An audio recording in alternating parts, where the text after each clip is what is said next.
આપ સર્વને મારા જય મહાદેવ, જય માતાજી। આજે આપણે ગુરુગ્રહ વિશે જાણીશું કે ગુરુગ્રહથી કયા કયા સંબંધો હોય, કઈ કઈ વસ્તુઓ મળે છે અને આપણી કાર્યવાહી શું હોય છે। તો ગુરુ છે એક બધાય ગ્રહોના રાજા કહેવાય આમ જોઈએ તો, કારણ કે ગુરુ છે એ દેવોના પણ દેવ છે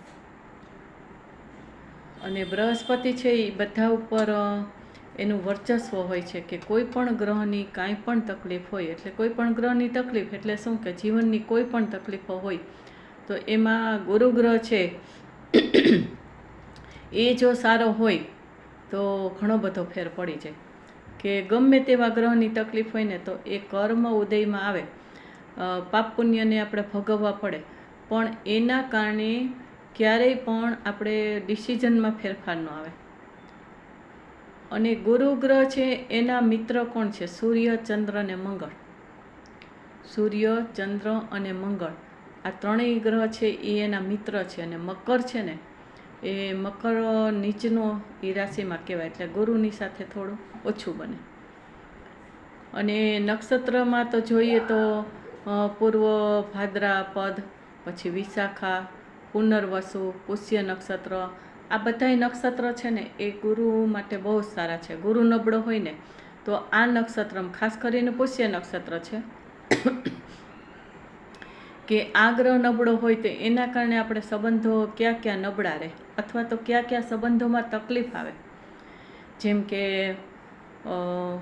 માતા ને પુત્રના સંબંધ છે, માતા ને સંતાનના સંબંધ, ખાસ કરીને પુત્ર પુત્રી કોઈ પણ હોય, પણ માતા અને સંતાનના સંબંધ હોય, પછી પતિ પત્નીના સંબંધ, ગુરુ સાથે સંબંધ। તો ગુરુમાં કોણ આવે? માતા પિતા, વડીલો, પછી ટીચરો, પ્રોફેસર હોય, કોઈ ધર્મના ગુરુ હોય, કોઈ પૂજારી હોય, એટલે કે મંદિરના પૂજારી હોય ને મંદિરની સેવા કરતા હોય, એ પણ આપણે ગુરુના સ્થાને જ એને સ્વીકારવા પડે, કારણ કે એ પૂજા કરે છે અને એનામાં જે ભાવ છે, ભલે નોકરી જ કરતા હોય પણ છતાં એ પૂજા કરે છે ત્યારે લોકો એનો દર્શનનો કે જે કાંઈ છે એનો લાભ લઈ શકે છે।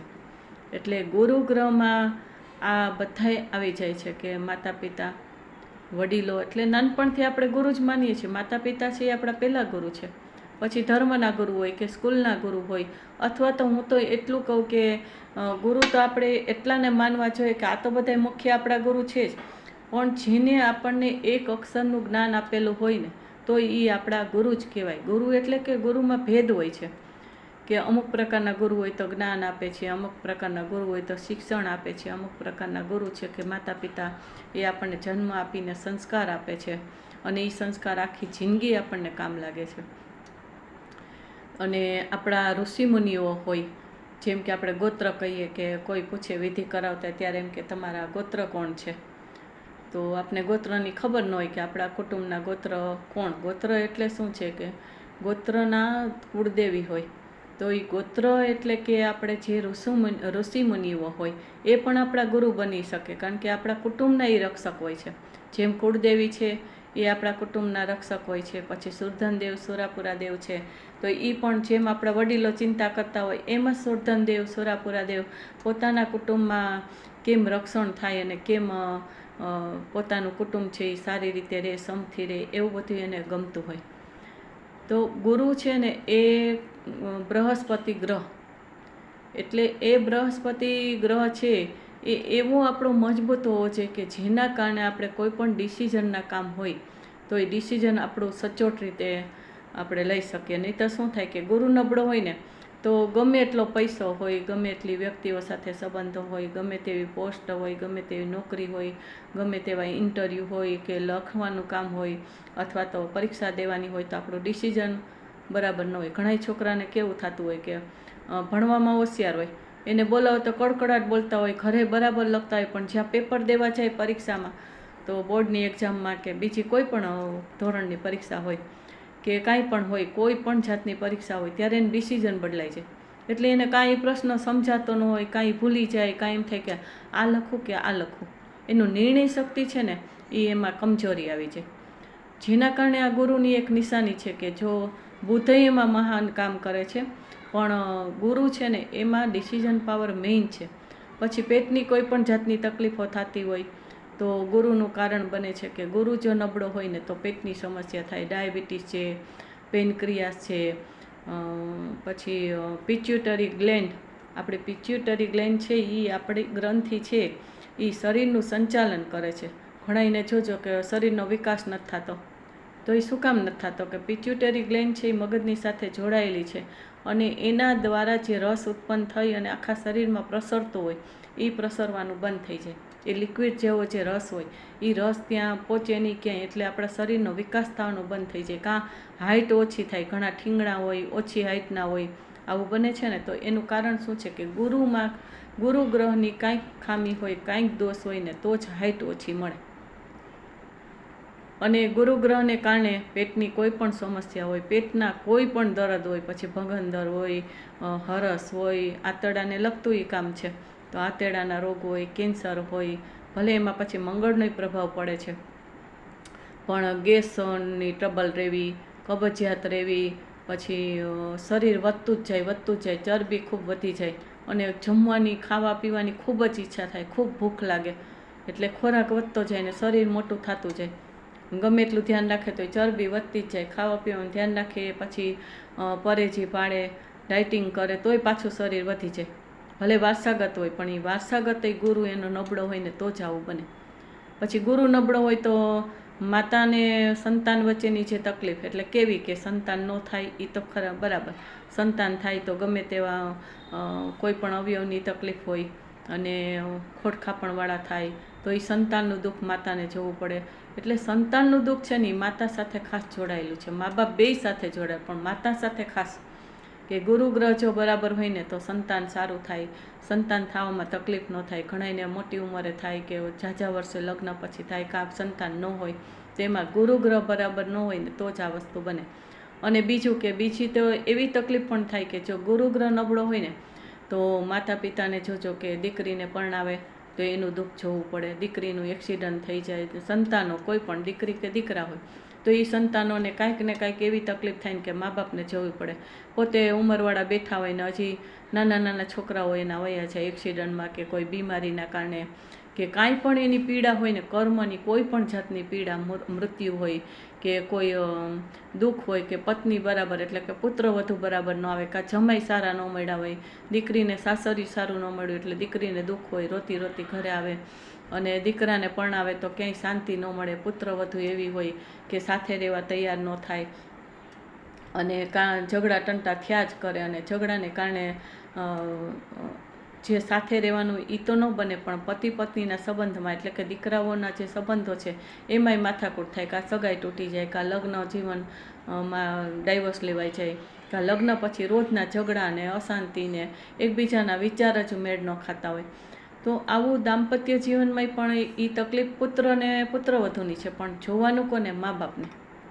ગુરુ એટલે કોણ? કે વડીલ, બુજુર્ગ, એટલે કે ઉંમરવાળા હોય, વૃદ્ધ હોય, માતા પિતા હોય, ગુરુ પછી કોઈ પણ ધર્મના હોય કે જીવનના સંસ્કારના દાતા હોય કે શિક્ષક હોય કે વડીલો હોય તો અને માતા, આ ગુરુની સાથે એનો સંબંધ જોડાયેલો છે. આપણે કંઈક ઋણાનુબંધ કોની સાથે હોય? એક ગ્રહના. તો ગુરુના ઋણાનુબંધ ગુરુઓ સાથે તો આપણે સમજીએ કે કોઈ પણ પ્રકારના ગુરુ હોય, ધર્મના હોય, સમજણના હોય, સંસ્કારના હોય કે કાંઈ પણ આપણે શીખડાવેલું હોય એ હોય, પણ એની સાથે માતા પિતા આપણા પહેલા ગુરુ છે. અને આમાં સાથે વિષ્ણુ ભગવાન અને બ્રહ્માજી એ પણ કીધા કે વિષ્ણુ ભગવાન છે એ ગુરુના સ્થાને છે, કે ગુરુ તમારો ગ્રહ નબળો હોય. આજે હું બધું આ ટોપિક છે એ જનરલ થોડુંક લઉં છું કે ગુરુ ગ્રહ જો તમારો નબળો હોય તો તમારે શું કરવું જોઈએ? કે માતા પિતાની સેવા કરવી જોઈએ, કોઈ વડીલો હોય તો એની સેવા કરવી જોઈએ, કોઈ નિરાધાર મા બાપ હોય કે જેને સંતાન હોય છતાંય સાચવતા નથી, આજે વૃદ્ધાશ્રમ લોકો કરે તો એનો ગુરુ ગ્રહ એકદમ બળવાન બને. પછી પૂજારી હોય તો એની સેવા કરવી જોઈએ, એને કંઈક દક્ષિણા આપવી જોઈએ. આપણા ગુરુ હોય તો એમને જ્ઞાન ન લેવાય, એને પણ કંઈક ભેટ આપવી જોઈએ. પછી વડીલોને જેને કોઈ કંઈ કરવાવાળું નથી તો એ તમારી જેટલી આર્થિક સહાયતા તમે કરી શકો તો આર્થિક કરો, એ ન કરી શકો તો એની સેવા કરો, એને દવાખાને લઈ જવાના હોય, એનું કંઈ કામ કરી દેવાનું હોય, કેમ કે બાજુની દુકાન છે તો બેટા લેતી આવજે ને, બેટા લેતો આવજે, તો આપણે એવી રીતના પણ ઉપયોગી થવાય કે પૈસાથી જ બધે થાય છે, બધાય ગ્રહના દાન કે પૈસાથી જ બધી સેવા થાય અને પૈસાથી જ બધાય કામ થાય એવું નથી હોતું. ધર્મના કામ હોય તોય શું, ધર્મમાં કોઈ પણ ધર્મનું હોય તો એના કોઈ દી વિરોધ નહીં કરવાના. કોઈ પણ ધર્મના મંદિર હોય, ઘણીવાર કેવું બને કે રામ મંદિરનું હોય તો બીજા બધાય વિરોધમાં ઉતરી જાય, કંઈ મુસલમાનનું હોય તો આ હિન્દુ ધર્મવાળા એના વિરોધમાં ઉતરી જાય. કોઈ પણ ધર્મનું કંઈ પણ કામ હોય તો જેનો ગુરુગ્રહ નબળો થતો હોય ને એ જ વિરોધમાં ઉતરે, અને વિરોધમાં ઉતરે ત્યાં બહુ રોજ પહોંચી જવાના હોય કે એ મૂર્તિ ત્યાં સ્થાપન થઈ જાય. ભલે આપણા ધર્મનું આપણને હોવું જોઈએ ગૌરવ, એની ના નથી, પણ જ્યાં કેટલાય પ્રાણોની હિંસા થઈ જાય, કેટલા માણસના મૃત્યુ થઈ જાય અને વાતમાં કાંઈ માલ ન હોય પણ ધર્મ માટે પણ લડવા માંડે. કોઈ પણ ધર્મ હોય, કોઈ પણ ધર્મના સાધુ સંત હોય તો એના માટે પણ કેટલા લોકો કેટલું બધું કરવા માંડે ને. અને કોઈ વક્તા હોય તો એ પણ ગુરુ જ છે, ધર્મગુરુ છે. તો મોટા મોટા જે ધર્મગુરુઓ, ધર્મના વક્તા હોય તો એના ઉપર પણ લોકો કંઈ છાંટા ઉડાડવામાં, બાકી એનું જે જીવન છે એમાં ના નથી કે બધાય ખોટાઈ ન હોય, ક્યારેક સાચાઈ હોય, પણ જેને ન ભળવાનું એ ખોટે ખોટું શું કામ મત કરવો છે કે એના તરફ ભળવું છે, એ એની મેળે બધું શાંત થઈ જાય. તો ધર્મગુરુઓની પણ અસાધના કરી હોય, અવહેલના કરી હોય, એને તકલીફ આપી હોય કે એનો વિરોધ થતો હોય ને આપણે ભળી જાય ને થોડીક ખબર છે ને થોડીક નથી ખબર, કાંઈ લેવા દેવા ઘણીવાર તો ન હોય. ઘણીવાર મિત્ર દોસ્તાર હોય તો આપણે એમાં ભળી જતા હોય, ઘણીવાર કોઈ સગાવાલાને ગુરુ હોય તો એને કંઈક તકલીફ થઈ હોય તો એમાં આપણે સાથ દેવા માંડીએ. એટલે ધર્મગુરુઓ માટે છે ને ક્યારેય કોઈ દિવસ વિરોધમાં ન ઉતરાય. ધર્મના સ્થાન હોય તો એમાં કોઈ દિવસ વિરોધમાં ન ઉતરાય. પછી મંદિરના પૂજારી હોય તો એને આપણે જેમ તેમ શબ્દો કહી દઈએ તો એ જ આપણું મંદિર સંભાળતા હોય.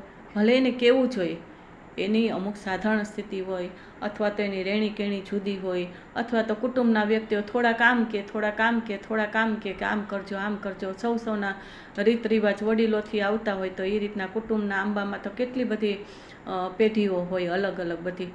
તો એમાંય પણ પૂજારીને આપણે તકલીફ આપતા હોય કે તમે આમ સાફ ન કર્યું, આમ સાફ ન કર્યું, અથવા તો કાંઈ પણ એને ખીજાઈ લેતા હોય, ગુસ્સો કરતા હોય. ગયા હોય આપણે દેવસ્થાન દર્શન કરવા, પણ આપણે વિચારધારા ક્યાં હોય, પેલે પૂજારી આમ નથી કર્યું, પેલો પૂજારી આમ નથી કરતો ને એને ગમે તેમ ખીજાવા માંડે. ભાઈ બધાય હોય તો બધાય બીજા કંઈ કરે, આપણે શું કામ કરવાનું? અને કરવાનું તો શાંતિથી કહેવાનું, ભલે ને હેન્ડલ કરીએ. કોઈ પણ પૂજારીને આપણે કહેવું હોય કે કોઈ પણ વ્યક્તિને કહેવું હોય તો શાંતિથી એને સમજાવવાનું કે ભાઈ તમે આટલું ચોખ્ખું રાખો તો સારું, અથવા તો આપણને ન ફાવતું હોય ને બધાયનો મત હોય તો બીજા પૂજારી રાખી દેવા, પણ એ પૂજારીની અસાધના ન કરાય. મારો અહીં કહેવાનો ભાવ એ છે કે ગુસ્સો કરવો કે એને જેમ તેમ શબ્દ બોલવા કે વારંવાર ટોક કરવું. અને ઘણા વ્યક્તિઓ હોય છે એવી, ગુરુ હોય કે પૂજારી હોય કે ગમે તે વ્યક્તિ હોય, એની મેન્ટાલિટી જેવી હોય કે તમે ગમે એટલું કરો તો ત્યાં સાફ સફાઈ ન રાખે. એટલે કુટુંબના જે વ્યક્તિઓ હોય કે તો ખરા જ, કુટુંબના વ્યક્તિઓને તો દુઃખ થતું હોય કે અમારા માતાજી અમારા બાપા છે તો ત્યાં તમે ગંદકી રાખો છો, દિવેલિયા બરાબર સાફ નથી કરતા. અને ધર્મ ગુરુ શું કામ બગડે છે આપણો? ગુરુગ્રહ બળવાન કેમ નથી રહેતો? ઘણીવાર ગુરુગ્રહની તકલીફ શું કામ થાય કે મંદિરમાં આપણે એવું કરતા હોય કે દીવા રોજ કરે, ઘણા લોકો તો દીવા કરે ને ધૂપદીપ કરે ને પ્રાર્થના કરે ને પ્રસાદ ધરે, પણ દીવાને દિવેલિયાને સાફ કરવાની એટલી આળસ હોય ને. પૂજારી હોય કે ઘરની વ્યક્તિ હોય, પૂજારી હોય તો એ શું કરે કે એ દિવેલિયામાંથી એકવાર દીવા કર્યા, વાઈટું પૂરી થઈ ગઈ અને દીવા શાંત થઈ ગયા, ઘરે વયા ગયા, એટલે શું કરે એમાંથી વાટો કાઢી અને કપડાથી લૂઈ નાખી. કપડાં ગંધારા ભર્યા હોય તો આ તો અસાધના જ થાય છે. એને તો અસાધના થાય, પણ કુટુંબમાં એ કોઈને ન ગમે, કારણ કે પોતાના માતાજી અને બાપાને ત્યાં જે વ્યક્તિ રાખેલો હોય તો કુટુંબ જવાબદાર છે. કુટુંબ ન કે તો કોણ કે? કુટુંબની વ્યક્તિઓ જ કે ને. પણ ઘણીવાર શું થાય કે આપણે કુટુંબની વ્યક્તિ થઈને સામેની વ્યક્તિને કહેવું જરૂરી છે, એમાં ના નથી, અને કેવું જ જોયું. આપણે પૈસા એને આપીએ છીએ, પગાર આપીએ તો એની ફરજમાં આવે છે કે કુટુંબ કે અને એના કુળદેવીને એના બાપા જે હોય એ પ્રમાણે જ એને દેવસ્થાનનું કામ કરવું છે કે મંદિરમાં કામ કરવું છે. પૂજારી થઈ ગયા એટલે કંઈ એને એની રીતે જ કરવું એવું તો ન હોય, તો કુટુંબને દોષ આવે છે.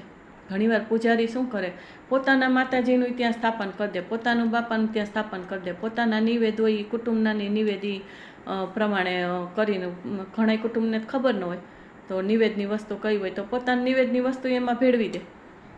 વસ્તુ ખવડાવે એનો વાંધો ન હોય, જમાડે એનો વાંધો ન હોય, પણ જે કુટુંબના જે નિવેદ થતા હોય એમાં ફેરફાર કરી અને પહેલાંને તેમ થાય કે આમ નિવેદ થતા છે, અડધાને ખબર નથી હોતી. તો પૂજારી પણ આવો દોષ લગાડે છે કે કુટુંબને તકલીફ આપે છે.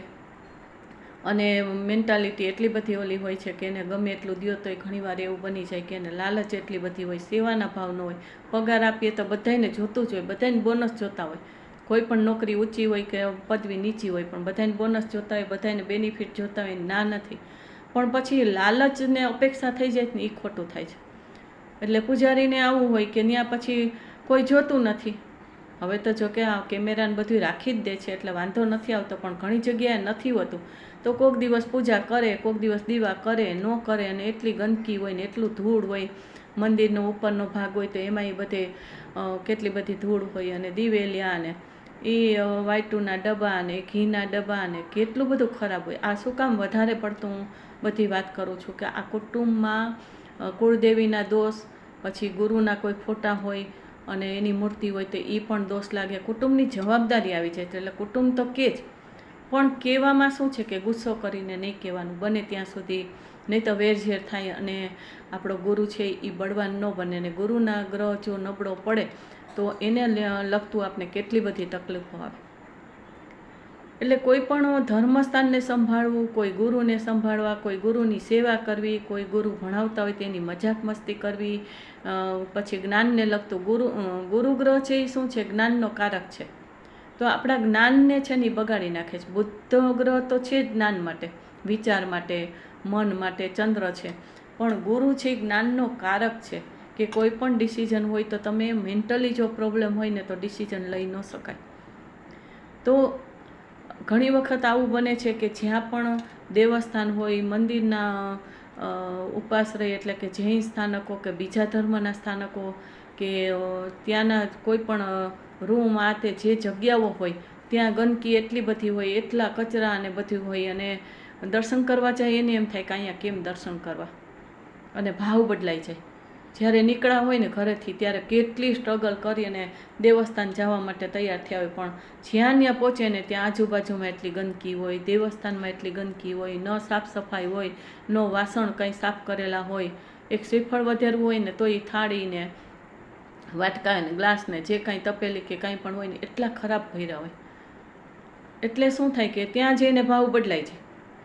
કેટલા ભાવ હોય ને કેટલી શ્રદ્ધાથી કેટલા પૈસા ખર્ચીને લોકો કુટુંબના બધા વ્યક્તિઓ દર્શન કરવા આવતા હોય, અને આવા પૂજારી હોય ને તો આવી તકલીફો થાય જ છે. અને ગમે એટલું આપો પણ એ માને નહીં.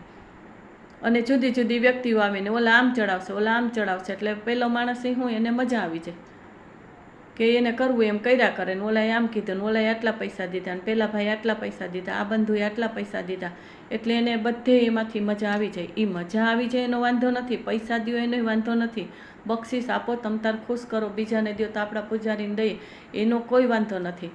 પણ એ પૂજારી જ્યારે આપણા કુટુંબના બંધુઓનું ન માને ને ત્યારે એ પૂજારીને રખાય નહીં. હું તો એ માનું છું. એને નોકરીથી ભલે આપણે એને નોકરીથી કાઢી નાખીને એના આર્થિક સ્થિતિ તકલીફ થાય, પણ એ ન સમજે તો આખા કુટુંબનું કંઈ બગાડાય નહીં. એ ગોતી લે જ્યાં ગોતવી હોય ત્યાં. કારણ કે પૂજારી બરાબર ન હોય તો આખા કુટુંબના દેવસ્થાનની અસાધનાનો ભાર કોને આવે? કુટુંબના દીકરાઓને આવે અને એના પરિવારને આવે. તો એવા પૂજારી હોય તો એ તો ધ્યાન તો રાખવું જ પડે ને એને કહેવું જ પડે કે બધાય કે એમ નહીં કરવાનું, આ નિયમ છે એ પ્રમાણે જ કરવાનું. નહીં તો કોઈ કહે છે કે આ ફૂલ ધરો ને કોઈ કે ફૂલ ન ધરો ને કોઈ કે આ ન કરો ને કોઈ કે આ કરો ને. એટલે ઘણીવાર પૂજારીનો વાંક નથી હોતો, પણ એમાં એ સ્વતંત્ર થઈ જાય. એની રીતે એને જે કરવું હોય ને એ પછી કરવા માંડે બીજાના નામે, અને એમ થાય કે આ કુટુંબમાં ક્યાં સમ છે. એટલે આવું પણ બનતું હોય છે. એટલે હું તમને આજે ગુરુની વાત કરું છું, એની સાથે આ વસ્તુ બહુ જોડાયેલી છે મોટી. કે ગુરુ હોય, સાધુ સંત હોય, ઋષિ મુનિ હોય, કોઈ પણ ધર્મના હોય, હું તો એમ કહું. અરે નાનું છોકરું જ કેમ ન હોય, તમને કાંઈ શીખડાવેલું હોય તે તમારા ગુરુ છે, એને તકલીફ ન અપાય. તો આ તો મહાન ગુરુઓ છે, માતા પિતા છે કે સાધુ સંતો છે, કોઈ પણ ધર્મના હોય, એના જે કર્મ હોય એ પ્રમાણે એનું વાણી વર્તન હોય. તો આપણે શું કરવું? થોડુંક દૂર રહેવું, કાં સાથે રહીએ તો બને એટલું મૌન રહેવું, જેમ થતું એમ હાલવા દેવું. કાં તો આપણું ન ચાલતું હોય તો એમ કરવું પડે, જેનું ચાલતું હોય ચલાવે. પણ દેવસ્થાનમાં જે પૂજારી રાખેલા હોય, હું તો બહુ માનું છું, કારણ કે હું પોતે શુદ્ધ રીતે પાડું છું. કોઈ પણ મારા અહીંયા દેવસ્થાન હોય તો હું કામવાળા નથી રાખતી. શું કામ કે એ ગમે ત્યાં ભલે પીરિયડમાં ન થતા હોય, ટાઈમમાં ન થતા હોય, અમુક ઉંમર થઈ ગઈ પણ એ બીજે અડાટ કરીને આવ્યા હોય, અથવા તો એ નાહ્યા ધોયા વગરના આવ્યા હોય અને એ ગમે ત્યાં અડાટ કરે એટલે શું થાય કે આપણી ભક્તિનું પાણી ફરી જાય. પુણ્ય ભક્તિનું મળે જ, પણ અસતના હારે કરીએ એટલે જો ગુરુગ્રહ આપણો ખરાબ બને. પુણ્ય કરીને એટલા દીવાન ધૂપદીપ કરીએ પણ એમાં ચોખ્ખાઈ ન રાખી, એની દિવેલિયામાં આપણે વાયટું પાછી બીજી મૂકી દઈએ ને એમાં જ દીવા કરી લઈએ. તો હું આપણે ઘરે જમતા હોય તો એઠી થાળીમાં પાછું જમીએ જ, તો થાળીને લઈ ન ખાય, એને ધોવાની કાંઈ જરૂર જ ન હોય. વાટકા થાળી જે કાંઈ જમવાનું વાસણ હોય, તપેલા તપેલી બધું લઈને રસોઈ કરી નાખીએ તો શું વાંધો. તો ગમે છે આપણને. જરા કામવાળા વાસણવાળા હોય એ બરાબર સાફ ન કર્યું ત્યાં માથે ઊભા રહી, એને ખીજાય, એને ટકટક કરીને પાછા બીજી વાર એને વાસણ સાફ કરવા દઈ. એક દી ખબર ન હોય ને મૂકીને વહી ગઈ હોય તો બીજે દી પાછા ઢગલો કરીને રાખી દઈ. તો ત્યાં કેવી આપણે ચોખ્ખાઈ રાખીએ. પણ આ આપણને ખબર હોવી જોઈએ કે ગુરુગ્રહ છે એને કેમ આપણે સારો કરવો. મારા એક વિડીયો છે ને આવા બધા વિધિ વિધાન અને જનરલ વાતો હશે કે જે જ્યોતિષ તમને કહી દેશે કે આ ગ્રહ છે તો આમ છે તેમ છે, પણ હું તમને આ સાથે વ્યવહારિક અને જનરલ વાત સમજાવીશ કે તમે ઘરમાં કેવી અસાધના કરો છો. ઘરમાં હોય કે દેવસ્થાનમાં હોય કે કોઈ મંદિર હોય, ત્યાં જઈને ગંદકી નાખી દો, ત્યાં જઈને તમે ગમે તે વસ્તુ અર્પણ કરી આવો અને ગમે તે રીતે મૂકી આવો એટલે પૂજારી પછી કંટાળે. અને કાં પૂજારીનું સ્વચ્છતા ન હોય તો સ્વચ્છ ન હોય એટલે આપણે એને કહેવું પડે, તોય આપણું કર્મ તો બંધાય છે. એને ગુસ્સો ન કરાય. પૂજારી છે એને ક્યારેય ગુસ્સો ન કરાય, પણ એને સમજાવવા જોઈએ. અને ન સમજે તો આપણે બીજા પૂજારી બદલી નાખીએ. કાંઈ પણ એવું કરવું જોઈએ કે એને થોડીક લાલચ હોય તો પૈસા દઈને એને સાચવી લ્યો થોડા ઘણા, કે એ રીતના બરાબર છે. પણ આ બધી વસ્તુ બહુ સમજવા જેવી છે કે ગુરુગ્રહ આપણો ખરાબ કેમ બને છે. આજે મારે તમને એ કહેવું છે, એ સમજાવવું છે કે ગુરુગ્રહ આપણો ખરાબ કેમ બને. તો માતા પિતાની, વડીલોની, ગુરુની જેટલા ઋણાનુબંધ છે ને વ્યક્તિના, એટલે જ દરેક ગ્રહમાં સમજી લેવાનું કે જે વ્યક્તિ વસ્તુ અને કાર્યવાહી એ મેં બતાવી હોય ને એટલાની સામે તકલીફ આપી હોય, અથવા તો એ વસ્તુઓને આપણે ઘા કર્યા હોય, એનો ઉપયોગ બરાબર ન કર્યો હોય, પગેથી ઠેલી દીધી હોય, એ વસ્તુને ઘણા હાલતા જાય ને પગથી ઠેઠ સુધી ઝાડુ લેતા જાય, કોઈ વસ્તુ હોય તો પગથી લેતા જાય, એટલે એ વસ્તુ તમને મળે નહીં. પછી આપણને એમ થાય કે અમને આ વસ્તુ કેમ નથી મળતી, અમારા સુખ જ નથી. કોઈ વસ્તુ આવે તો ઘરમાં કકડાટ થાય છે. એટલે દરેક ગ્રહની જે કાર્યવાહી છે, જે વસ્તુઓ છે ને જે ઋણાનુબંધ છે, જે સંબંધો છે વ્યક્તિઓ વગેરેના, તો એ સંબંધોને તકલીફ ન થાય. અને એ સંબંધો આપણા સારા કરવા માટે તકલીફ થતી હોય ને કાંઈ અણબનાવ રહેતા હોય તો એને સારા કરવા માટે આપણે એક બાજુથી ઉપાય કરતા હોય, પણ બીજી બાજુથી શું કરીએ કે આવા દોષ આપણે વધારી દેતા હોય. તો ખાસ કરીને ગુરુગ્રહ છે ને એ બધાયના ગુરુ છે. બૃહસ્પતિ ગ્રહ છે એ બધાય ગ્રહોના ગુરુ છે. તો એ દેવોના પણ ગુરુ છે. તો એના માટે શું કરવું જોઈએ કે આવી ઝીણી ઝીણી કાળજી રાખવી જોઈએ કે જેથી કરીને આપણો ગુરુગ્રહ ક્યારેય પણ ખરાબ ન થાય. અને ગુરુગ્રહ જો બળવાન ન હોય તો આપણે શું કરવું જોઈએ કે પીળી વસ્તુનું દાન કરવું જોઈએ, પછી બ્રહ્માજીની પૂજા કરવી જોઈએ, વિષ્ણુ ભગવાનની પૂજા કરવી જોઈએ, લક્ષ્મી નારાયણ એટલે વિષ્ણુ લક્ષ્મીની પૂજા કરી શકાય, પીળી વસ્તુનું દાન કરાય, પછી કેસરવાળું દૂધનું દાન કરાય, કેસરવાળું દૂધનો પ્રસાદ ધરાય, હળદરવાળે દૂધનો પ્રસાદ ધરાય. ક્યાંય પણ પ્રસંગો હોય તો જે ગ્રહને લગતું દાન હોય એવી વસ્તુ તમારા તરફથી યથાશક્તિ રાખો. ગુરુગ્રહ બળવાન ન હોય તો ક્યાંક દૂધ કોલ્ડિંગ રાખવાનું હોય તો તમે કેસરવાળું દૂધ કોલ્ડિંગ રાખો, એ પણ ચાલે. પાઇનેપલવાળું રાખો, કાંઈ પણ વસ્તુ, પાઇનેપલનું જ્યુસ રાખો. એવી જે પીળી વસ્તુ હોય એને લગતું કાંઈ પણ હોય, લીંબુનું શરબત હોય તો એ પીળા હોય, એવું પીળું ફ્રૂટ હોય, ફ્રૂટના જ્યુસ રાખો. અથવા તો પીળી વસ્તુનું દાન એટલે ચણાની વસ્તુનું દાન, એના લાડવા, મોહનથાળ અને કેવા ચણાની લાડુળી આપણે જે લોટની કરીએ, મગજ બનાવી મગજના લાડુળી હોય, ગુંદી હોય, પછી જલેબી હોય, પીળી પૂરી હોય, ઘઉંના લોટની બને પણ એમાં હળદરવાળી હોય તો એ પીળી બની જાય. તેલ છે, તેલ એ પીળું છે. તો પીળી વસ્તુ સોનું છે કે સોનું કોકને તમારે ગિફ્ટ દેવાનું હોય તો એ તમે એને ઉપયોગી વસ્તુ હોય એવું તમે દો. જ્વેલરી આઇટમમાં ગોલ્ડન આઇટમ હોય તો એ પણ ચાલે. જ્વેલરી પણ ચાલે. પીળા વસ્ત્રનું દાન કરો, કેસરનું દાન કરો, હળદરનું દાન કરો. એટલે આવી હું અત્યારે બધી જનરલ એકસાથે સમજાવી દઉં છું. એટલે જે વાત છે એમાં ગુરુ ગ્રહ આપણો કેમ બળવાન બને, અને એ ભગવાનને લગતી એનું જે હોય કે વિષ્ણુ ભગવાન, બ્રહ્માજી છે, એની પૂજા ભક્તિ કરવાથી, ગુરુની સેવા કરવાથી, મંદિરોની સેવા કરવાથી, મંદિરોના કાર્યમાં જોડાઈ જવાથી, આપણી યથાશક્તિ કરીએ. પૂજારીને દાન કરો, પછી વડીલોની સેવા કરો અને ધ્યાન રાખો. આવી રીતના કોઈ પણ વસ્તુ કે વ્યક્તિ એનું તમે જેટલું માન સન્માન કેળવશો તો એ ગ્રહ, ગુરુ ગ્રહ છે એ તમારો બળવાન બનશે. અને ગુરુ ગ્રહ બળવાન બનશે એટલે તમારા કોઈ પણ ગ્રહ તકલીફવાળા હશે તો એમાં તમને બળ આપશે ને તમને તકલીફ આવતી હશે એ ઓછી આવશે. પછી ચાંડાલ દોષ હોય તો રાહુ ને ગુરુનો બેય મળે ત્યારે એ ચાંડાલ દોષ બને છે. તો ચાંડાલ દોષ એટલે હળવા ને હલકા કામ કરાવે, કે ડિસિઝન છે એ તમારું રહેવા ન દે. ચાંડાલ દોષ એટલું બધું કામ કરે. રાહુનું તો મેં તમને કીધું કે જે ગ્રહ સાથે ભળી જાય એની યારે ભળીને એનું જે કામ હોય ને એ બગાડ, કાં એમાં બહુ ચડાવી દે ને કાં હાવ નીચે ઉતારી દે. એટલે ગુરુ ગ્રહ છે ને એ પેટ માટે પણ બહુ તકલીફ આપે, પાચન શક્તિ બગાડે. પછી પેટની કોઈ પણ સમસ્યા હોય, પેટના દુખાવા હોય, રાહુ પણ એ કરે. પણ ગુરુ તો ખાસ એ પેટ માટે છે કે પેટના અવયવ ઉપર એનો પ્રભાવ હોય છે.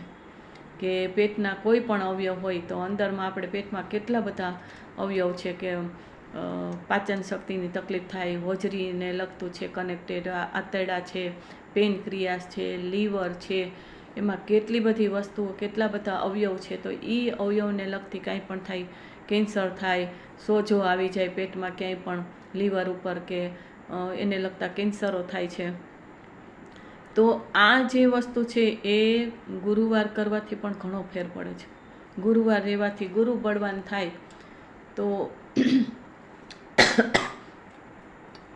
ગુરુ બળવાન થાય તો એનાથી આપણે જે જીવનમાં સંતાનનું સુખ જોતું હોય, પતિ પત્નીનું સુખ જોતું હોય, માતા પિતાનું સુખ જોતું હોય, વડીલોની કૃપા જોતી હોય, ગુરુની કૃપા જોતી હોય, ઋષિમુનિઓની કૃપા જોતી હોય, દેવદેવીની કૃપા જોતી હોય, તો એ બધે ક્યાંથી મળે છે કે ગુરુ આપણો સારો બનાવીએ તો. એટલે ગુરુનું જે દાન છે, ગુરુને લગતા મંત્ર છે કે ઓમ ગ્રામ ગ્રીમ ગ્રોમ સહ ગુરુવે નમઃ. જ્યારે મેં ચાંડાલ દોષની વાત કરી ત્યારે પણ ગુરુની વાત કરેલી છે, અને ગુરુની વાત કરી ત્યારે પણ ગુરુની વાત કરેલી છે કે એના શું દોષ આવે તો શું તમારે ઉપાય કરવા. અને અત્યારે જે હું વાત ગુરુની લઉં છું, ગુરુ ગ્રહની, એ રીતના લઉં છું કે એક એક ગ્રહના આપણા ઋણાનુબંધ, એટલે વ્યક્તિઓ સાથે જે સંબંધો છે તેમાં કોની સાથે એ સંબંધમાં એ ગ્રહનો પ્રભાવ પડે છે. કે એ ગ્રહ સારો હોય તો આપણે સંબંધો ઓટોમેટિક સારા રહે અને સારા થઈ જાય, અને ન હોય તો ઉપાય કરવાથી પણ ફેરફાર આવે છે. પણ જો એ ગ્રહ કાંઈ તકલીફવાળા હોય તો એ સંબંધોમાં ખૂબ તકલીફ આવે ને જીવનમાં પણ ખૂબ તકલીફ આવે, કારણ કે એ સંબંધો બગડે. ગુરુની કૃપા ન હોય તો શું થાય? આપણે આપણી મેળે કોઈ પણ કાર્ય કરવા જાય તો આપણી પાસે કોઈ ડિસિઝન પાવર ન હોય, કોઈ સંસ્કાર ન હોય, આપણું સંચાલન કોઈ બરાબર ન કર્યું હોય તો શું થાય કે આપણું જીવનથી આપણે ભટકી જાય છે. તો ગુરુનું કામ એવું છે કે એ વસ્તુ આપણા જીવનમાં એટલી બધી કામ લાગે છે, એટલી બધી કામ લાગે છે કે એક ગ્રહ આપણો બરાબર હોય ને તો કેટલાય ગ્રહોની શાંતિ થઈ જાય છે. તો એના માટે તમે ચંદનનું તિલક કરો. વિષ્ણુ ભગવાનને પણ પીળા વસ્ત્ર ઉપર એની મૂર્તિ હોય, ફોટો હોય, પીળા વસ્ત્ર ઉપર પીળું વસ્ત્ર પાથરી અને કોટનનું હોય, સાટીનનું હોય, કોઈ પણ કલર કાપડ હોય તો એ કલરનું કપડું હોય, કાંઈ ન હોય તો પીળો કાગળ તમે પાથરી દો સરસ મજાનો, અને એના ઉપર સ્થાપન કરો. અને હળદર ને કેસરવાળું દૂધ એને પ્રસાદમાં ધરો, પીળા ફ્રૂટ ધરો, પીળી મીઠાઈ ધરો, પીળા કલરની કોઈ હોય તો બુંદી છે, ગાંઠિયા છે, એ તમે દાન કરો. એનાથી ઘણોય ફેર પડે છે. અને હનુમાનજીને પણ ગુરુ માનતા હોય તો એને ગુંદીનો પ્રસાદ ધરી, અને ભૈરવ દાદાને તમે માનતા હોય તો એને જલેબીનો પ્રસાદ ધરી અને તમારો ગુરુ ગ્રહ છે એ તમે બળવાન બનાવી શકો, જેને તમે ગુરુ માનતા હોય. મહાદેવને માનતા હોય, કોઈ પણ ધર્મના કોઈ સાધુ સંત હોય અથવા કોઈ ભગવાન હોય, કોઈ દેવદેવી હોય, એને પણ તમે ગુરુ ધારણ કરી શકો. એવું નથી કે કોઈ સાધુ સંતને તમે ગુરુ ધારણ કરી શકો. કોઈ વ્યક્તિ તમારા જીવનમાં ઉપકારી હોય તો એને પણ ગુરુ ધારણ કરી શકો, પણ ધારણ કર્યા પછી એની અસાધના ન થવી જોઈએ, એને તકલીફ ન આપવી જોઈએ.